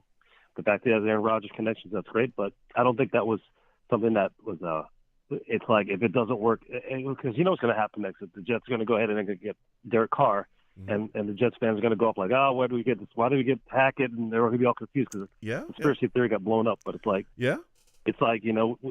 just trust that these guys' jobs are on. These guys are getting paid millions of dollars. They want to keep getting those $1 million checks. They're not just going to do something and pull the eggs in one basket in desperation. This was not beginning of last year. This was not a playoff or die scenario because the Jets were just coming out of the dumpster, just getting it back together. But now we have some success, and everyone's losing their minds. I think Woody and Joe are on the same page. I think they understand I have a couple of years here. So I don't think it's a matter of like, okay, if we don't get Aaron Rodgers and everyone's going to get fired. I think Derek Carr, Derek Carr has to be dealt first. If we pick him up, I think everyone will be happy with that because you have a solid, reliable quarterback and you have a solid offensive coordinator just in those two positions where we had a lot of turmoil last year. If that was just steady, where would we be? We'd be playing this weekend.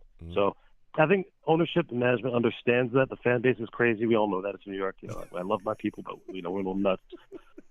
But it's a good picture altogether. And if it don't get Rodgers with Hackett, it's not the end of the world. If we get Derek Carr, that's a reliable quarterback, like you said, who's thrown for 4,000 yards, other than Joe Namath, and no one.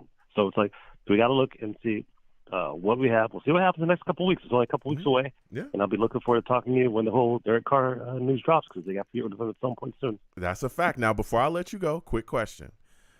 2 first-round picks. You're the Jets general manager.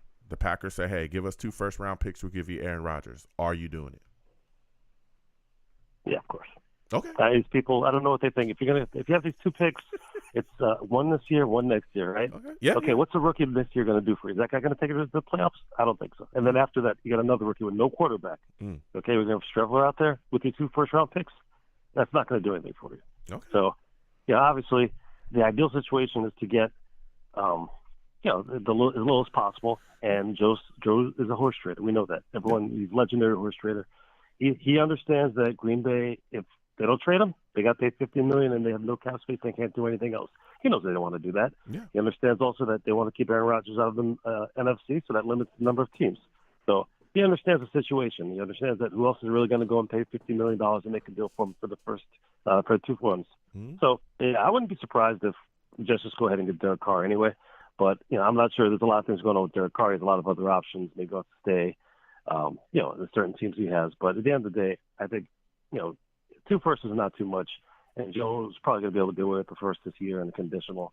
And then, I've been hearing some also about maybe throwing Corey Davis into a trade. Green Bay I heard it's on a Green Bay podcast saying that they were scouting Corey Davis and they even made an offer to the Jets for him earlier in the year. They were like, no way. They held on to him. So now, that might be a piece also. It's a guy, maybe it's time for him to get another environment, and the nice fit the first round and Corey, and then everybody's happy. So I wouldn't be against that. You never count Joe out. Yeah, I wouldn't be against that. Now, look, I love Corey Davis, but he can't stay healthy. Drops a lot of footballs. We saw Not that much. We saw the emergence of Garrett Wilson. So we can make things happen. So listen, Bill, I got to slide off. A lot of good receivers in this draft. Also, a lot of guys on the radar. As always, every year, they're guys. The first round guys, everyone looks at, but a lot of guys. 3rd and 4th round guys. Gonna surprise you, Joe, pick those guys out. Yeah. Listen, Bill, I got to slide off. You have yourself a good one, all right? Take care, man. All right. We're going to keep getting to these lines. Again, 515-602-9639. 515-602-9639 is the number. Call in. We're taking all callers. Believe me, Savages, we'll get to you in a second. All right. These lines is hot. Next, I'm going to my guy, Mike. 919. This is Mike from Bayshore. For those of you that don't know Mike, he's a savage, man. Savage. Salutes to you, Mike, man. Give me your thoughts. Who the F is that guy? Who the F is that guy? Get the front out of here. Yeah, watch it, Mike. Watch it. Yeah, no cursing on my show. Shut the front door. That's right. That front door needs to be closed. Give me your thoughts, Big Mike. Joe. Yeah, go ahead. Get the hell out of here. Lots of them stuff is in the livest one. Shut the front door. He's talking. Who the hell is that guy? Talk about it. Give me your thoughts. Hackett, the new offensive coordinator. Get the F out of here. All right. Get the F out of here, man. You can't contain me. You can't contain me. Yeah. Talk to us. All right. Let's go. Who's that guy? Let's go. Who's that guy? Yeah, Listen, Mike. Settle down. Fire. Mike with the fire, okay? We're going to keep getting to these lines. I don't know. Mike called in. He was charged up. I don't know what's going on with them. Next, we're going to Steve. Man. Steve, we're coming directly to you. Salutes to you, Steve. Listen, we just came off of a call where Mike called in. He was going crazy. I don't know. He wanted to know what was going on. Bill, I thought his call was phenomenal. But Mike, clearly has an issue. But, as we keep on moving, you saw he brought the fire. Steve, we've been talking all night, man. We've been having discussions left and right about the hiring of Nathaniel Hackett and Keith Carter being brought in, man. What are your thoughts about the situation there? How are you feeling about these two new hires for the Jets offensive staff? Hey, Joe. Well, first of all, thank you again for having me on your show. It's always great to talk to you. Thank you. Always great to hear from you. Yeah, before we continue, man, I don't know what happened with that guy because he knows better than that you don't allow cursing on your show. No, he did. Because if we curse on your show, yeah, you're going to get us out of here fast. I'm talking when fast. you talking fast, you mean fast. Mm-hmm. Faster than we got Adam Gaze out of here. Oh, hold on. Steve, I hear you. You awake. Let's go. I hear you. Let's go. Let's go. And he didn't curse. He did say shut the front door. All right. He said shut the front door. Don't curse. He didn't curse on my show. He knows better. Go ahead. Joe, but let me tell you something, Joe. I got to tell you something. When you say that line on your show before I come on, I got to tell you, I think it's one of the funniest lines you have on your show. But now let's get into this talk. All right. Listen, Joe, it's a great line that you have.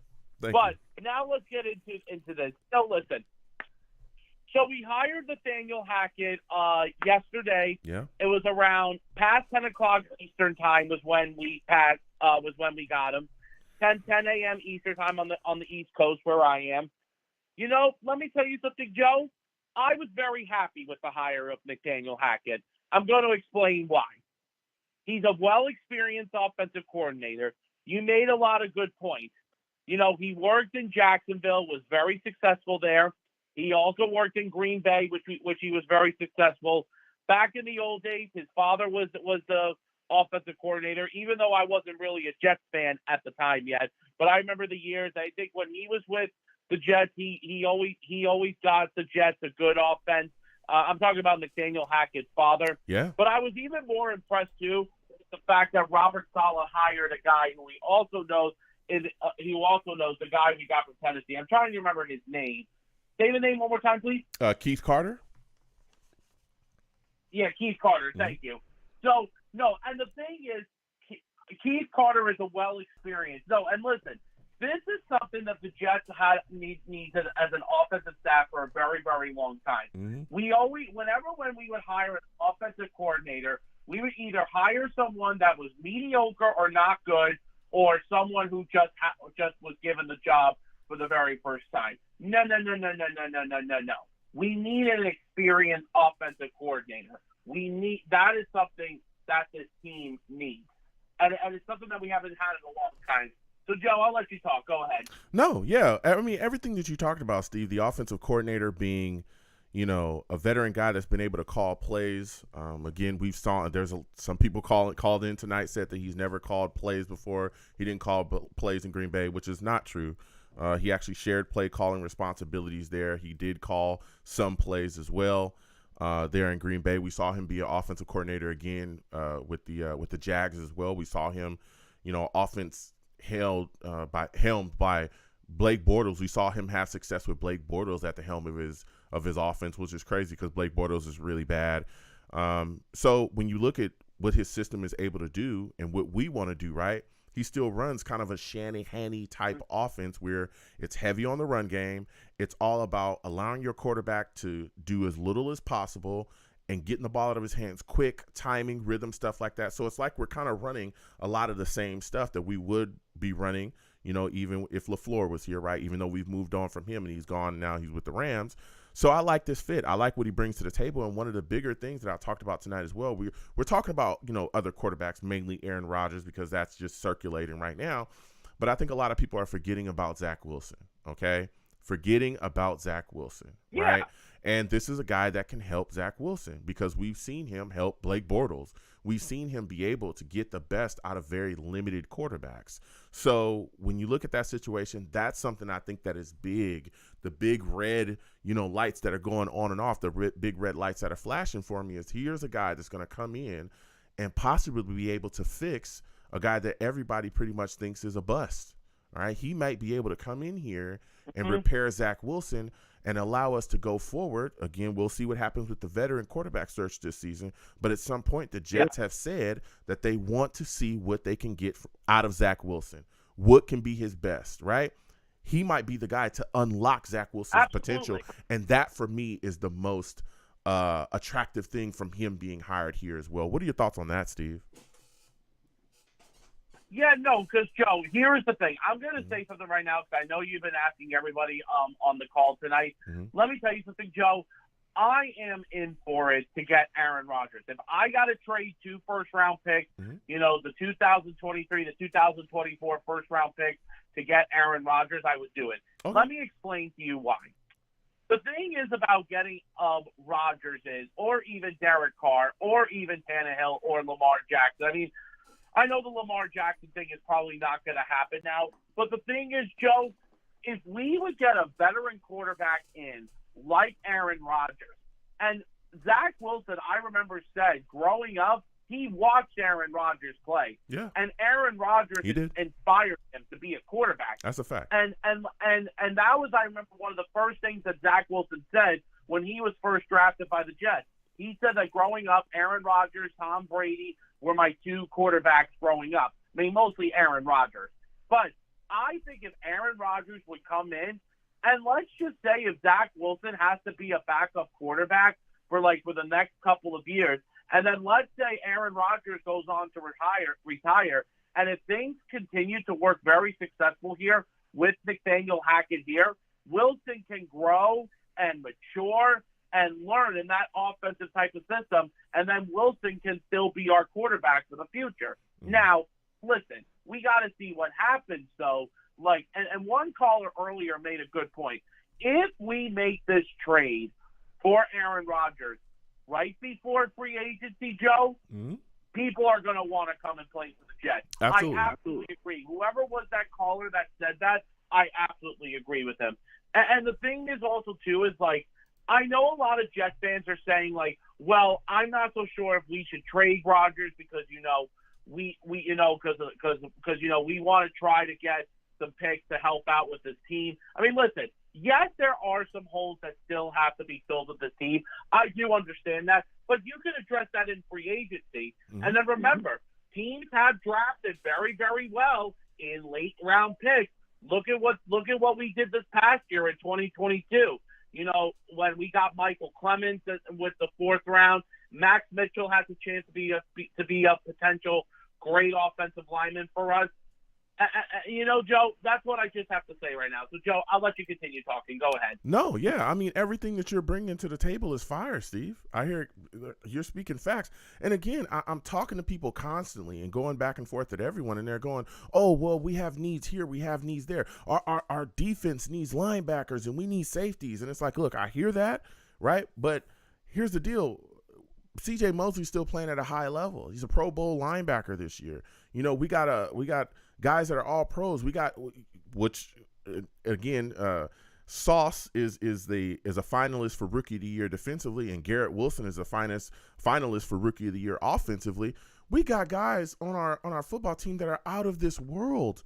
Okay, we got guys. I mean, our defense is phenomenal. Everything people are talking about all these issues.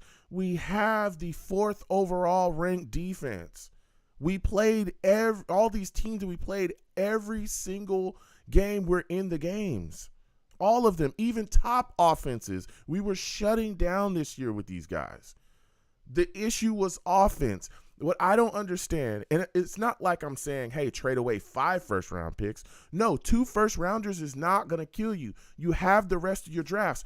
Why are we not going after elite talent when it's on the table at the most important part of the game? The most important player on the roster is your quarterback. You build everything around it. He's your face to your franchise. Come on.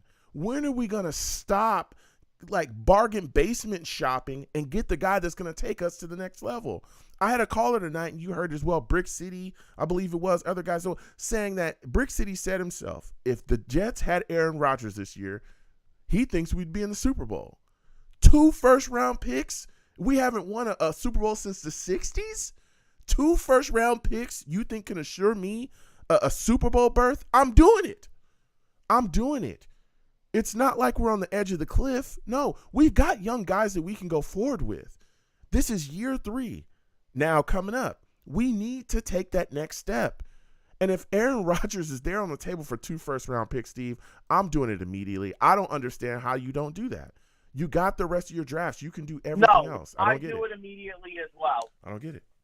I do it immediately as well. And I know that the Packers organization said that if we are looking to trade Aaron Rodgers, it's going to be an AFC conference team because they don't want to put Aaron Rodgers in the same conference. I remember the Packers organization made a statement about it. Yeah. They made a statement about it. And I mean, and listen, and you know something, Joe, the other one thing I'm going to say is this. Listen, I think what's going to happen is if that does happen, oh my God, Jet Nation is going to go freaking nuts. And let me tell you something, Joe. If we got to pull this out, we have to do it before free agency begins in the middle of March. Yeah. That's when we have to do it. Yeah. Yeah. I mean, you would hope that they would, attack the situation immediately and get it done, but again, we'll see what happens going forward. I know Carr, his situation, February 15th is right around the corner. It's creeping up ever so slowly. The Raiders are going to have to make a decision on him, and we could be in the running for that too. But you got to think that Joe Douglas, the staff, all that has been in contact with the Packers probably behind the scenes, and they're talking. I don't know, but I tell you what, there's got to be some talking going on between them and possibly, grabbing Aaron Rodgers. But here's my question for you, Steve, right? Because we're talking about Aaron Rodgers and all these things. Now, you look at the situation here as well, right? Aaron Rodgers is a guy that we're extremely, excited about. We're seeing if we can grab him. If we don't grab Aaron Rodgers, right? Say he's off the table. You don't grab Aaron Rodgers, right? He's gone. Would you consider hiring Hackett a failure at this point? Because a lot of people are looking at the situation saying, hey, the reason you bring in Hackett so you can grab Aaron Rodgers. If we don't end up with Aaron Rodgers, is it a failure? Is this hire a failure? No, it's not a failure at all. It's not a failure at all. Because this is a lot of people even said that this was a good hire by the Jets. Even the Jet writers even said that this was a very, very good hire. Like, I remember Connor Hughes said it this past week. Rich Samini said it was a good hire as well. We needed an experienced offensive guy. And even if it's not Aaron Rodgers, if it's Derek Carr, or if the Jet staff does still believe in Zach Wilson, that he could lead us in a new system. So you know what? It's not a bad hire at all. It's not. And the most important thing that the Jets have to do in the offseason is, and before training camp begins in July, we got to get healthy. Yeah. That's the most important thing. Yeah. No, you're speaking facts. So before I let you go, Steve, my final question for you. Mike LaFleur ends up on the staff with the Rams, man. There's a lot of speculation, a lot of people saying, hey, Sean McVay knows offense. If Mike LaFleur was a bad offensive coordinator, Sean McVay definitely wouldn't have hired him. And that's leading a lot of people to believe that Sulla did not make the decision to fire LaFleur and that it may have come from Woody Johnson because Woody wasn't happy. What are your thoughts on that, man? What are your thoughts about LaFleur going to the Rams? And what are your thoughts about everyone now speculating that Woody Johnson is the man that made the decision to fire Mike LaFleur or to get rid of him, let him go? Listen. I don't think Mike LaFleur is a bad person at all. It's just the thing is that his offensive style just didn't work out here. I mean, listen, I wish him the best of luck in Los Angeles with the Rams. The thing is, I don't know what he's going to do with the Rams in L.A., but, I do wish him the best of luck. But Mike LaFleur's time with the Jets is done. We closed the page on him. It's now time for Nathaniel Hackett to do. I mean, I'm hoping, though, that pretty soon that Nathaniel Hackett will have an opening press conference to the media. I don't know when that's going to be because we just made the hire yesterday. So we'll find out. But, Joe, thank you so much for having me on your show, man. You have yourself a good night. Absolutely. Same to you. You have yourself a good one as well, Steve. Listen, Steve called in with some takes. He was awake this time, okay? He was awake. For those of you that don't know, Steve likes to snooze every now and then. All right, it was crazy. So we're going to keep getting to these lines, but I want to come to the Savages, man. I need to talk to y'all. I need to talk to the Savages. Salutes to everybody. I know I got new callers, new people on today. Got a lot of new people. GVH, salutes to you. GVH says, Joe, who are you cutting to bring in a big contract in free agency? I'd cut Lawson, Davis, and Berrios. Here's the thing that people talk about. We need to cut all these people, and I understand why everyone's having these discussions. It's interesting because there's a lot of other teams around the league that are able to do a lot of cap manipulation, right? Every year the Saints are like over the cap by millions of dollars, right? And we talk about this left and right, millions of dollars, all this. Oh, they're going to cut all these guys. And they do a bunch of cap mojo. They defer money. They push money here, push money there. And then next thing you know, they're under the cap and they're up like 20 million, right? So it's tough to say who you're going to cut. Now, I know a lot of people, and GVH also brought up Lawson, Davis, and Berrios. A lot of people want to get rid of Lawson for some reason. I don't think that we should get rid of Lawson. I think he's a piece to the puzzle, a piece to the pass rushing puzzle here. He's produced here. I know a lot of people are upset about his production. They don't feel like he's done as much as they think he should do. But he's coming off of a torn ACL, and I think that he had a solid year coming off of a torn ACL. I think he was a guy that did decently here for us. So I like what he brought to the table defensively for us, and he made some plays as well. I think he was second on the team for us. I think he had like he had about 7 sacks for us this year. So I thought that was good production. And if you look at Lawson's career, it's not like the guy is going to get you 17, 18, 19 sacks. He's not that type of guy. He's a guy that's going to push the pocket. He was also near the top of the league in hurries this year as well. So he's a guy that's providing pressure. I thought that he did a good job for us this year. This will be the next year coming back after, this will be year 2 coming off of that ACL. And I think he's going to get even better. And again, I think he's a piece of the puzzle. I don't think you get rid of a guy that's doing what he does at an impact position. So I like Carl Lawson. I like what he brought to the table.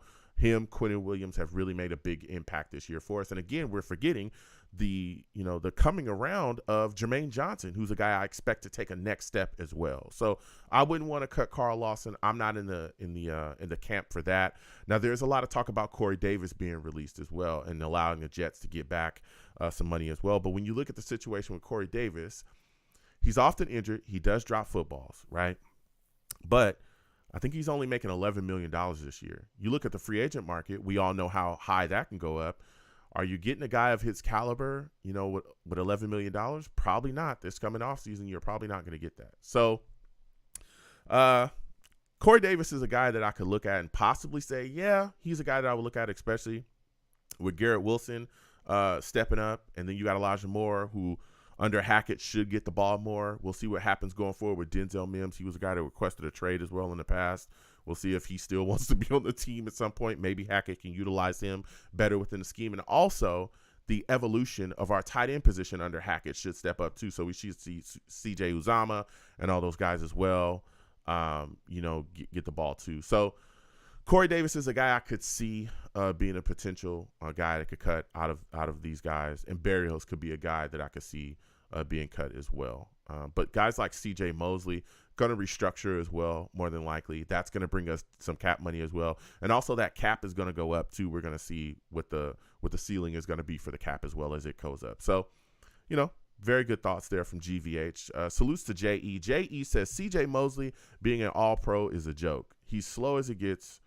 He is decent. Come on, guys. This is like this is what I'm saying. When we talk about not trading capital because we got to address our linebacker position, C.J. Mosley is an all-pro.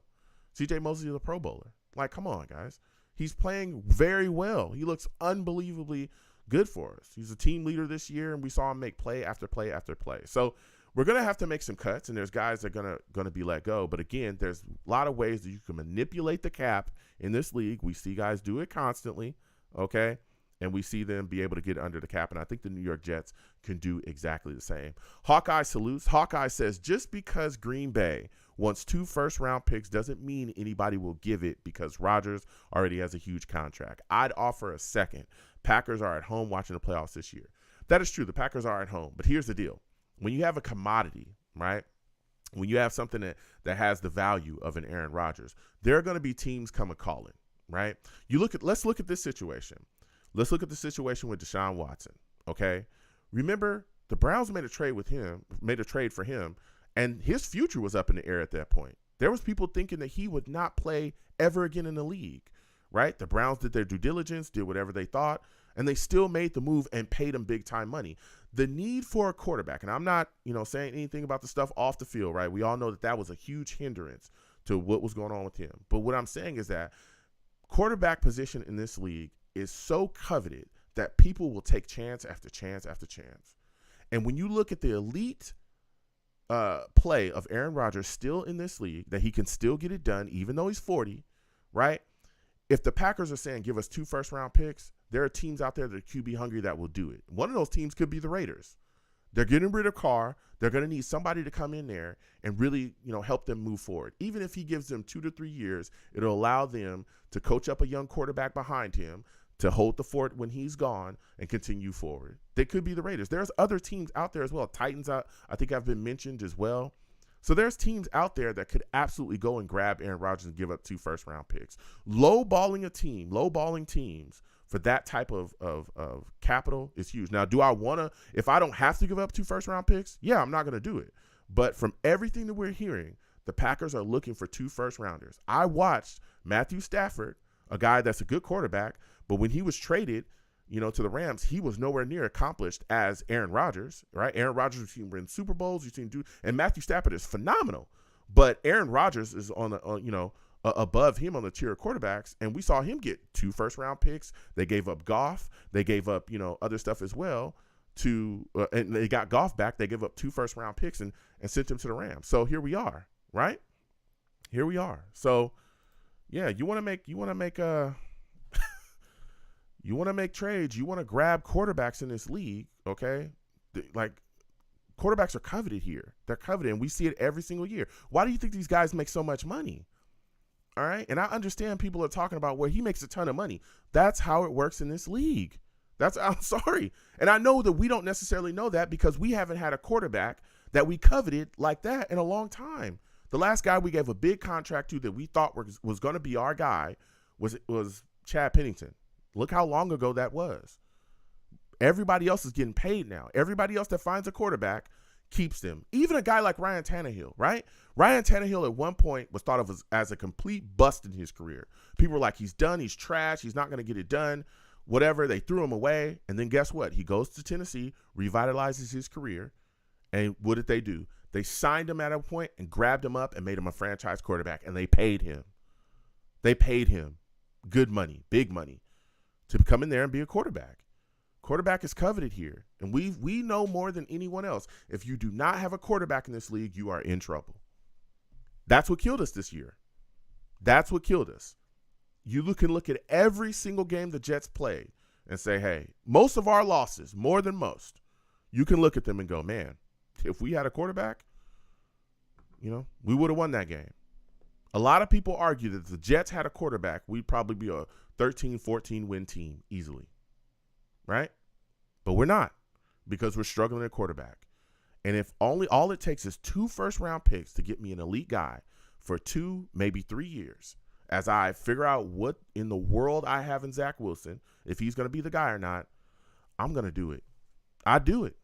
I love Derek Carr. If he's the option, if Aaron Rodgers is off the table, I'll take him. No problems at all. That's the guy I think is the most realistic.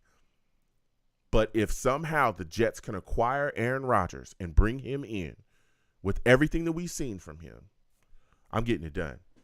Because good quarterback play will mask deficiencies on your team. It will mask it. Not only will it mask deficiencies on the team, it will enhance your strengths. This offense becomes almost uncoverable. Listen, Garrett Wilson with Aaron Rodgers throwing him the football? Oh, my God. Oh, my God. Are you serious? This guy's open like all day. He's 7-11. I call him 7-11. He's open all the time. All right? Like a guy that can actually get him the football. He had over 1,000 yards this year with up and down quarterback play. Holds the Jets' single season rookie receiving record with quarterback play as up and down as it gets.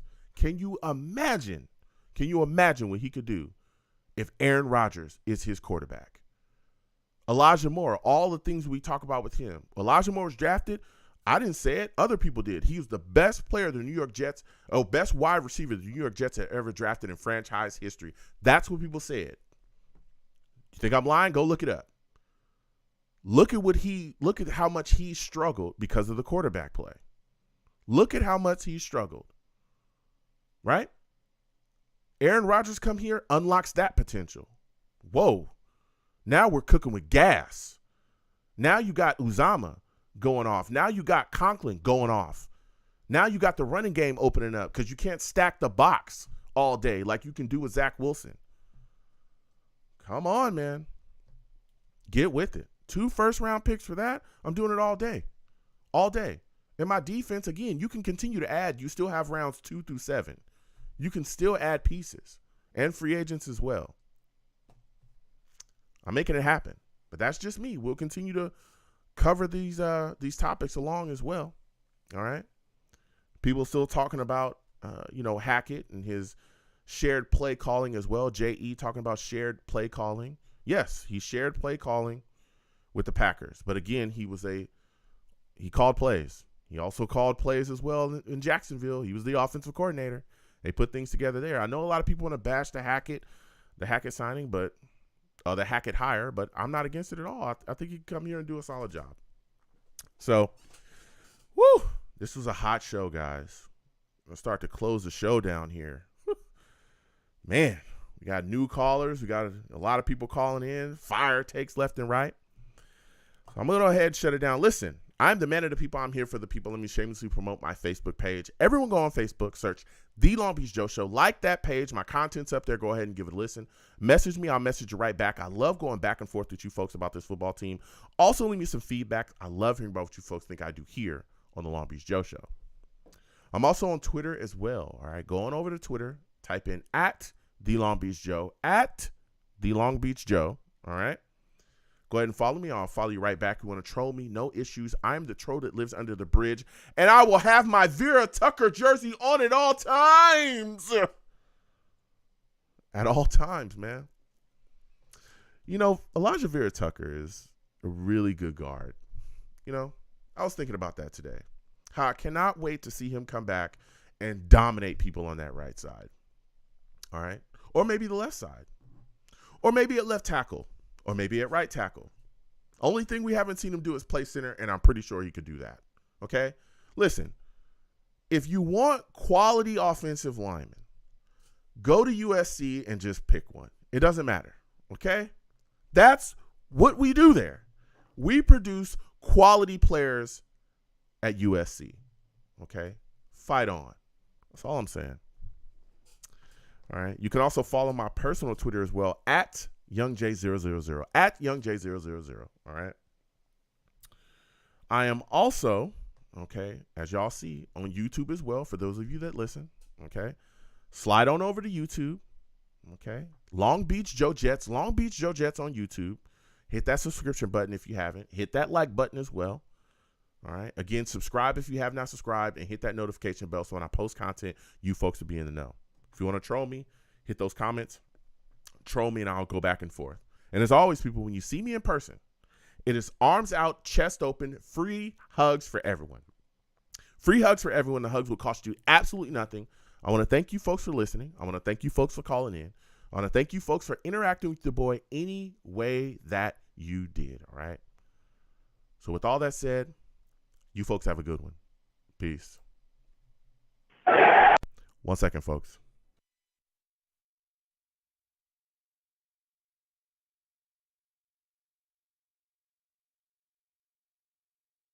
All right. Kaboom. I should be back. Okay. Listen. Salutes to everybody watching me, no matter where you're watching me from. For those of you that are new, exclamation point links in the chat brings up my link tree. All right. My link tree has the links to all of my social media platforms, okay? Has the links to everything. All of my YouTube pages as well. There's content coming for those other YouTube pages soon, believe me. My schedule is crazy. Now, we do these shows year-round, okay, for those of y'all that don't know. The next show we're going to have is going to be Tuesday at 7 p.m. Eastern. Tuesday at 7 p.m. Eastern is going to be our next live radio show, okay? Now, as y'all heard tonight, we have quite a bit of callers. I get to everybody, okay, as soon as possible. I cannot give everybody 30 minutes on the line. I cannot do that. But I give everybody a fair amount of time to go back and forth. Now, keep in mind, when you call in, please make sure you have a good phone line or I'm going to have to move on from you. All right. If you're breaking up, as y'all saw tonight, there were calls that were breaking up and we had to move on. We lost them. They dropped off. We cannot, all right, have bad connections here or bad cell phones. All right. Because if I can't hear you and my audience can't hear you, then what can I do? There's nothing I can do. Okay. I need to be able to hear you and my audience needs to be able to hear you as well. All right. Also, keep in mind when you call in, I don't allow cursing on my show. It's a family show. As y'all heard tonight, Mike called in. Salutes to Mike from Bayshore. He, had a couple. It's a Friday night. He's calling in. It's an emergency show. So he called in and you heard him say, shut the front door. Okay. Don't get too crazy on my show. I don't allow cursing. You curse too much and I'll get you up out of here fast. I'm talking fast. All right. It's a family show. Please respect the boundaries of my platform. But I allow, people call in, you want to argue about, or you want to give your perspective. I'm all about it. I may not agree with your perspective. I may give you some pushback, but I'm all about trading, ideas. I'm all about trading perspectives and seeing, the points of different arguments. Just make sure when you call in, you're able to properly articulate your ideas without cursing. And you folks are super smart. I know that. My audience, super smart. Smarter as it gets, right? You're as smart as it gets. I know that you can do that without cursing. I know you can articulate your points beautifully without cursing. I know you can. You folks do it every day. So that's what it is. Now, also keep in mind, okay? I am at Hawkeye. I'll get to you in a second. People that want me to do that, we will be doing mock drafts. Okay. I'll figure out a time when we can do that. I want to address this. I'll figure out a time when we can do that, but I don't want to do it too far out. I'll figure it out. Okay. I'll figure it out, but we will be doing mock drafts this year. People have already come at me and been like, Joe, mock drafts, you better do them this year. We want you to do mock drafts. We want to do mock drafts with you. I'll figure it out and we'll get mock drafts done this year. Okay. Yeah, you got it. All right. I've heard y'all want it, and believe me, I'm gonna bring it to y'all. Okay. But I just got to figure out the time schedule. And we'll get that rolling. But there will be mock drafts this year with y'all. I just got to figure out, the logistics of it all. But believe me, there'll be mock drafts this year. Okay. Trust. We're gonna get that done. I've heard from so many people that's like, Joe, mock drafts, bro, make it happen. So we're going to get it done. And salutes to you, Hawkeye. Oh, so the Savages, as y'all see, over here, okay, down there, all right, you see the Savages, all right? Listen, I interact with the Savages all day, but y'all understand that, hey, we have callers. The callers on the line, I want to respect their time as well, so we get to callers. We do interact with the Savages. I do interact with the Savages in the chat all the time, though, throughout the show. But again, we got live callers. It's a live call-in show, okay? So I address the callers. We want to make sure we get through the callers. Again, y'all heard tonight we had callers. We get a lot of callers for those of y'all that are new throughout the nights. But believe me, we get to the Savages. We get to the chat. We get to everything. But, we got callers as well, so I have to address that. With that being said, this number right here, okay, does not change, all right? This is the part of the show that Val Outlaw loves, okay? For those of y'all that are new, Val Outlaw's a hater. I'm not gonna lie. He don't bother me, right? I love going back and forth with Val. He's a good dude. But he does not want anyone else getting shine unless it's him, okay? He's probably gonna say, hey, don't listen to this, but listen to this. The next show is Tuesday at 7 p.m. Eastern. The lines for the show open up at about 6:50 to 6:55. If you want to get on the show earlier, you call in around 6:50 to 6:55, and just wait on the lines. When I come on, I usually talk for about 10 minutes, like y'all saw tonight, 10, maybe 15 minutes about my take about what's going on. And then we go directly to the lines. Now, if you call in earlier, you'll get on the show earlier. That's how it goes. So what a lot of veteran guys do is they call in before the show even starts. So as y'all saw tonight, I said the lines are hot. Yeah, because it was like, y'all saw how many, people was on the lines. A lot of people, you know what I'm saying? Not to toot my own horn, but a lot of people.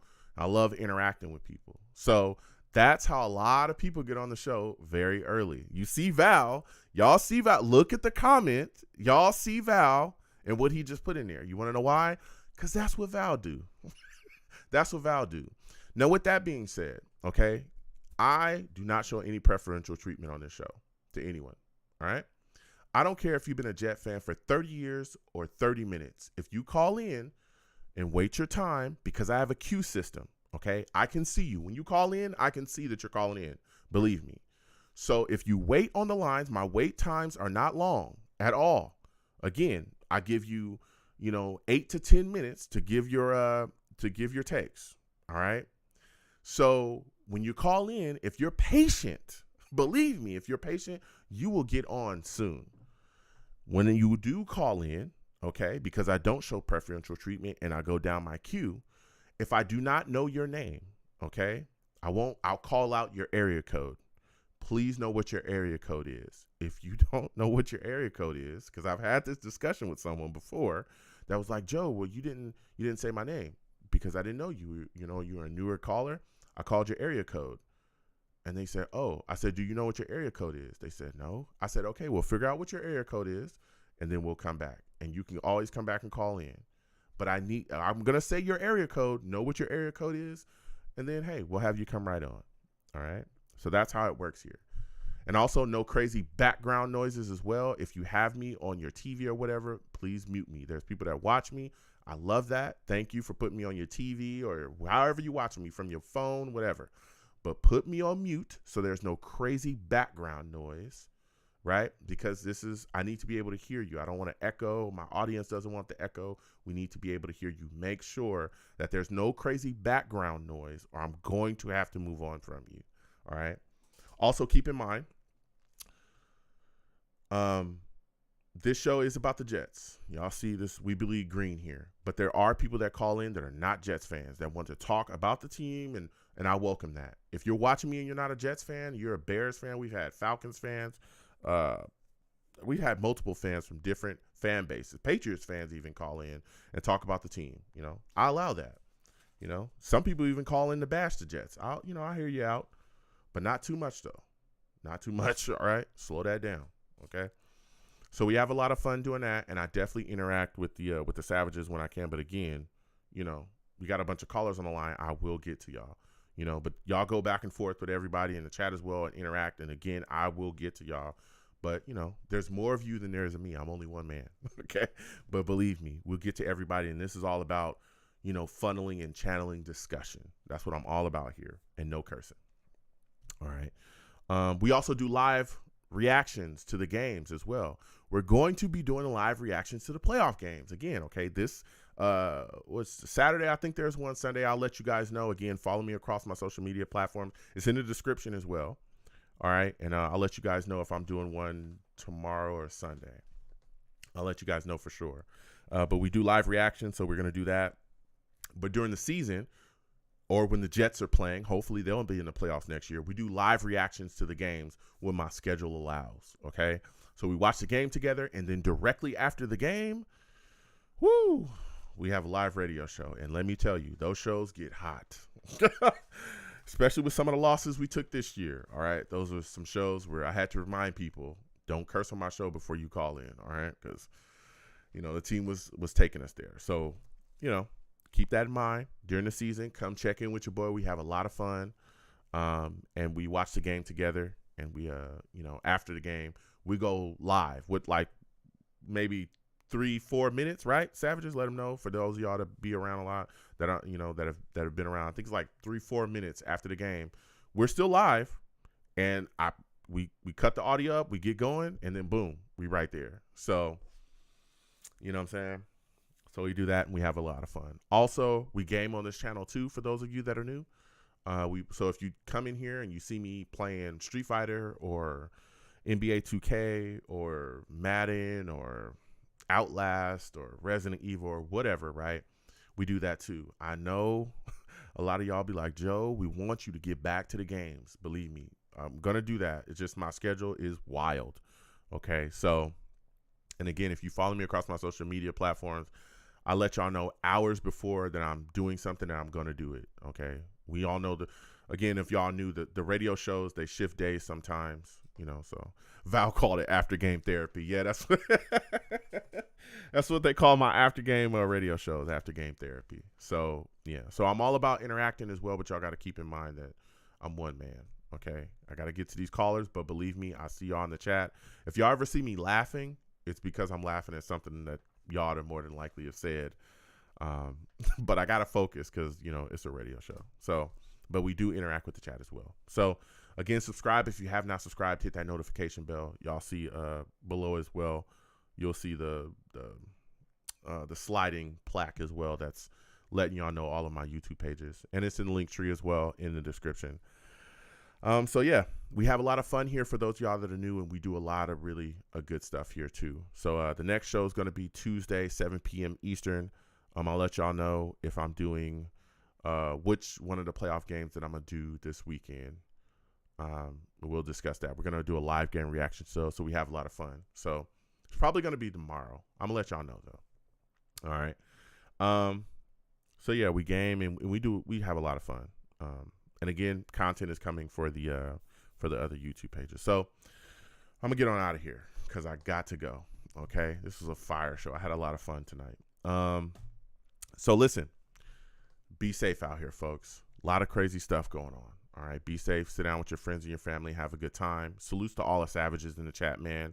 Val Outlaw, always good to see you. Val Outlaw says, great show. Salutes. Mike D, he says, you deserve more views, my guy. Salutes. Thank you. Salutes. Please, again, subscribe if you have not subscribed. All right. Salutes, everybody. Jennifer, always good to see you in here. Salutes. Val says, not true at all, Joe. Val be telling y'all he not a hater, bro. He's a hater. Come on, man. Come on, man. He don't bother me. He's not a hater to me at all. Me and Val, good people. But he be hating on y'all. I'm not gonna lie. He be hating on y'all. And that's why I be telling people, if Val and all these others that been here for years, if those guys gotta wait, you gonna wait. You know what I'm saying? It's a queue system. We get to everybody. Val will tell you. He gonna get, Val didn't have to wait too. Val didn't have to wait too. So salutes. Hawkeye, salutes to you as well. Salutes. Salutes to you. GVH says LBJ for life. Like it, folks. Salutes. Thank you so much, G. Good to see you in here as well. I want to say your name. I apologize if I'm saying your name incorrect, but is it Jairo? Jairo? Gayton Jr. Salutes to you as well. Good to see you in here. He says, imagine signing Aaron Rodgers. Tom Brady goes to Miami. They will both be out for blood. Yeah, they will. Salutes to y'all. I apologize if I'm saying your name wrong. Salutes to J.E. always coming in here. Ronald Perry as well. Good to see you. Budgeting D. Salutes. Good to see you in here as well. NY Jets FL. Always good to see you in here too. Just salutes to everybody, man, that comes on by, plugs in with your boy and talks. Mr. Magix.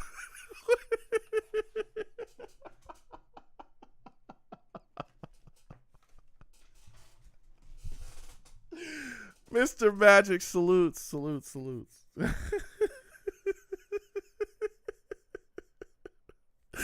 Man, Mr. Magix,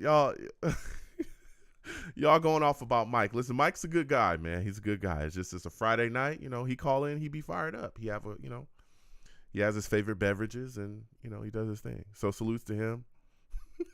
Salutes, Mr. Magix. Salutes to everybody, man. Salutes to Mike as well.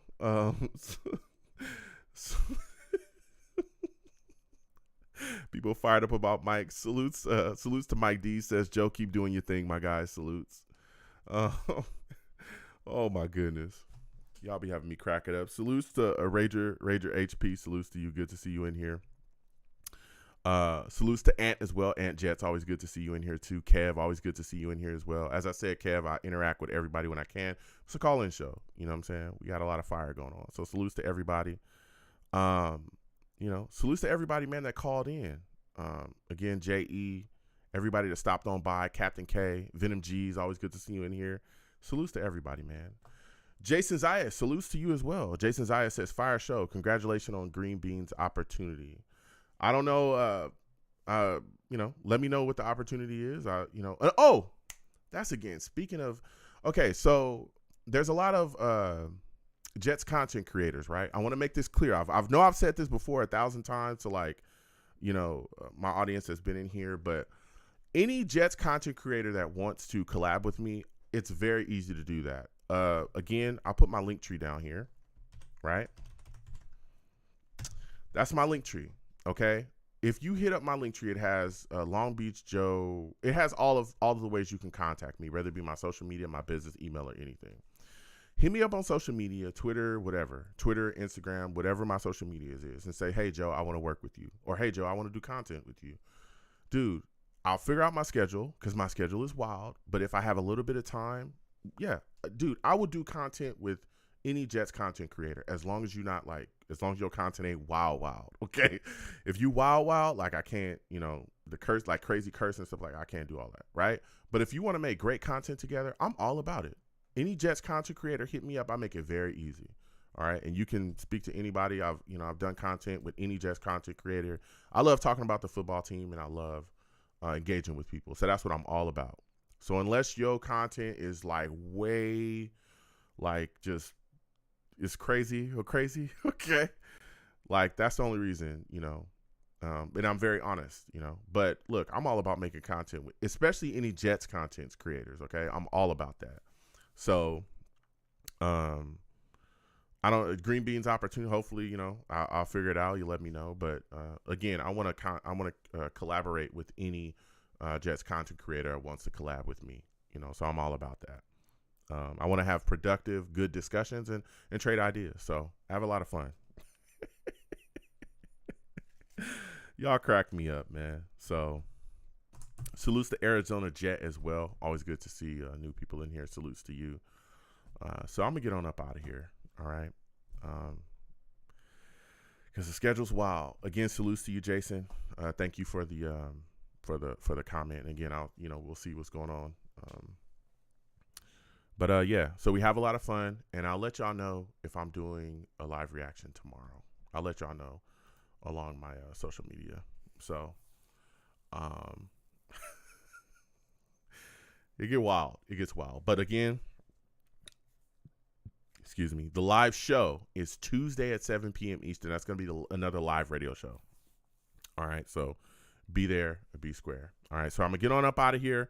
I'll let y'all know what's going on, how my schedule is going to work, if we're going to watch the playoff game Saturday is right. Saturday is what I'm thinking. Oh, actually, let me ask y'all this real quick before I get out of here. What are your picks for the playoffs? What are your picks for these title games? Let's see here. Let me make sure that I'm in the right here. Actually, sorry, they're both Sunday. I apologize. San Francisco, Philly, what are y'all thoughts? Bengals, Kansas City, what are y'all thoughts? Give me y'all thoughts on this. Who do y'all got? You know what I'm saying? Who do y'all got? Real quick before I get up out of here.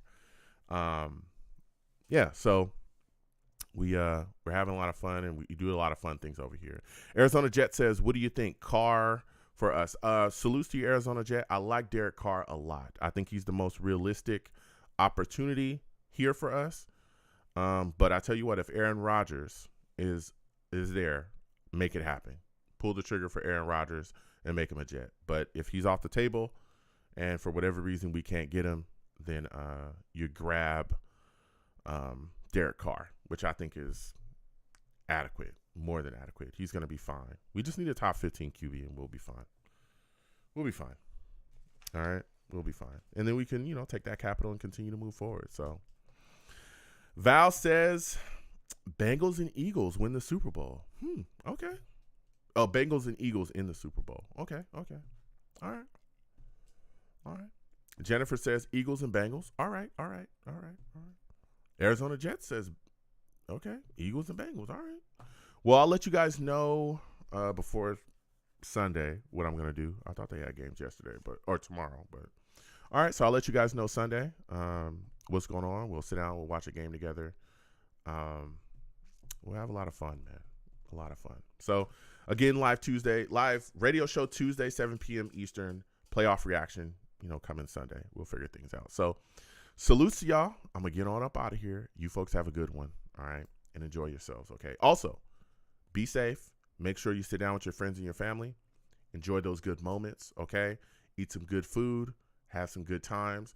Let the people that you love know that you love them the most. It's extremely important to me in my life,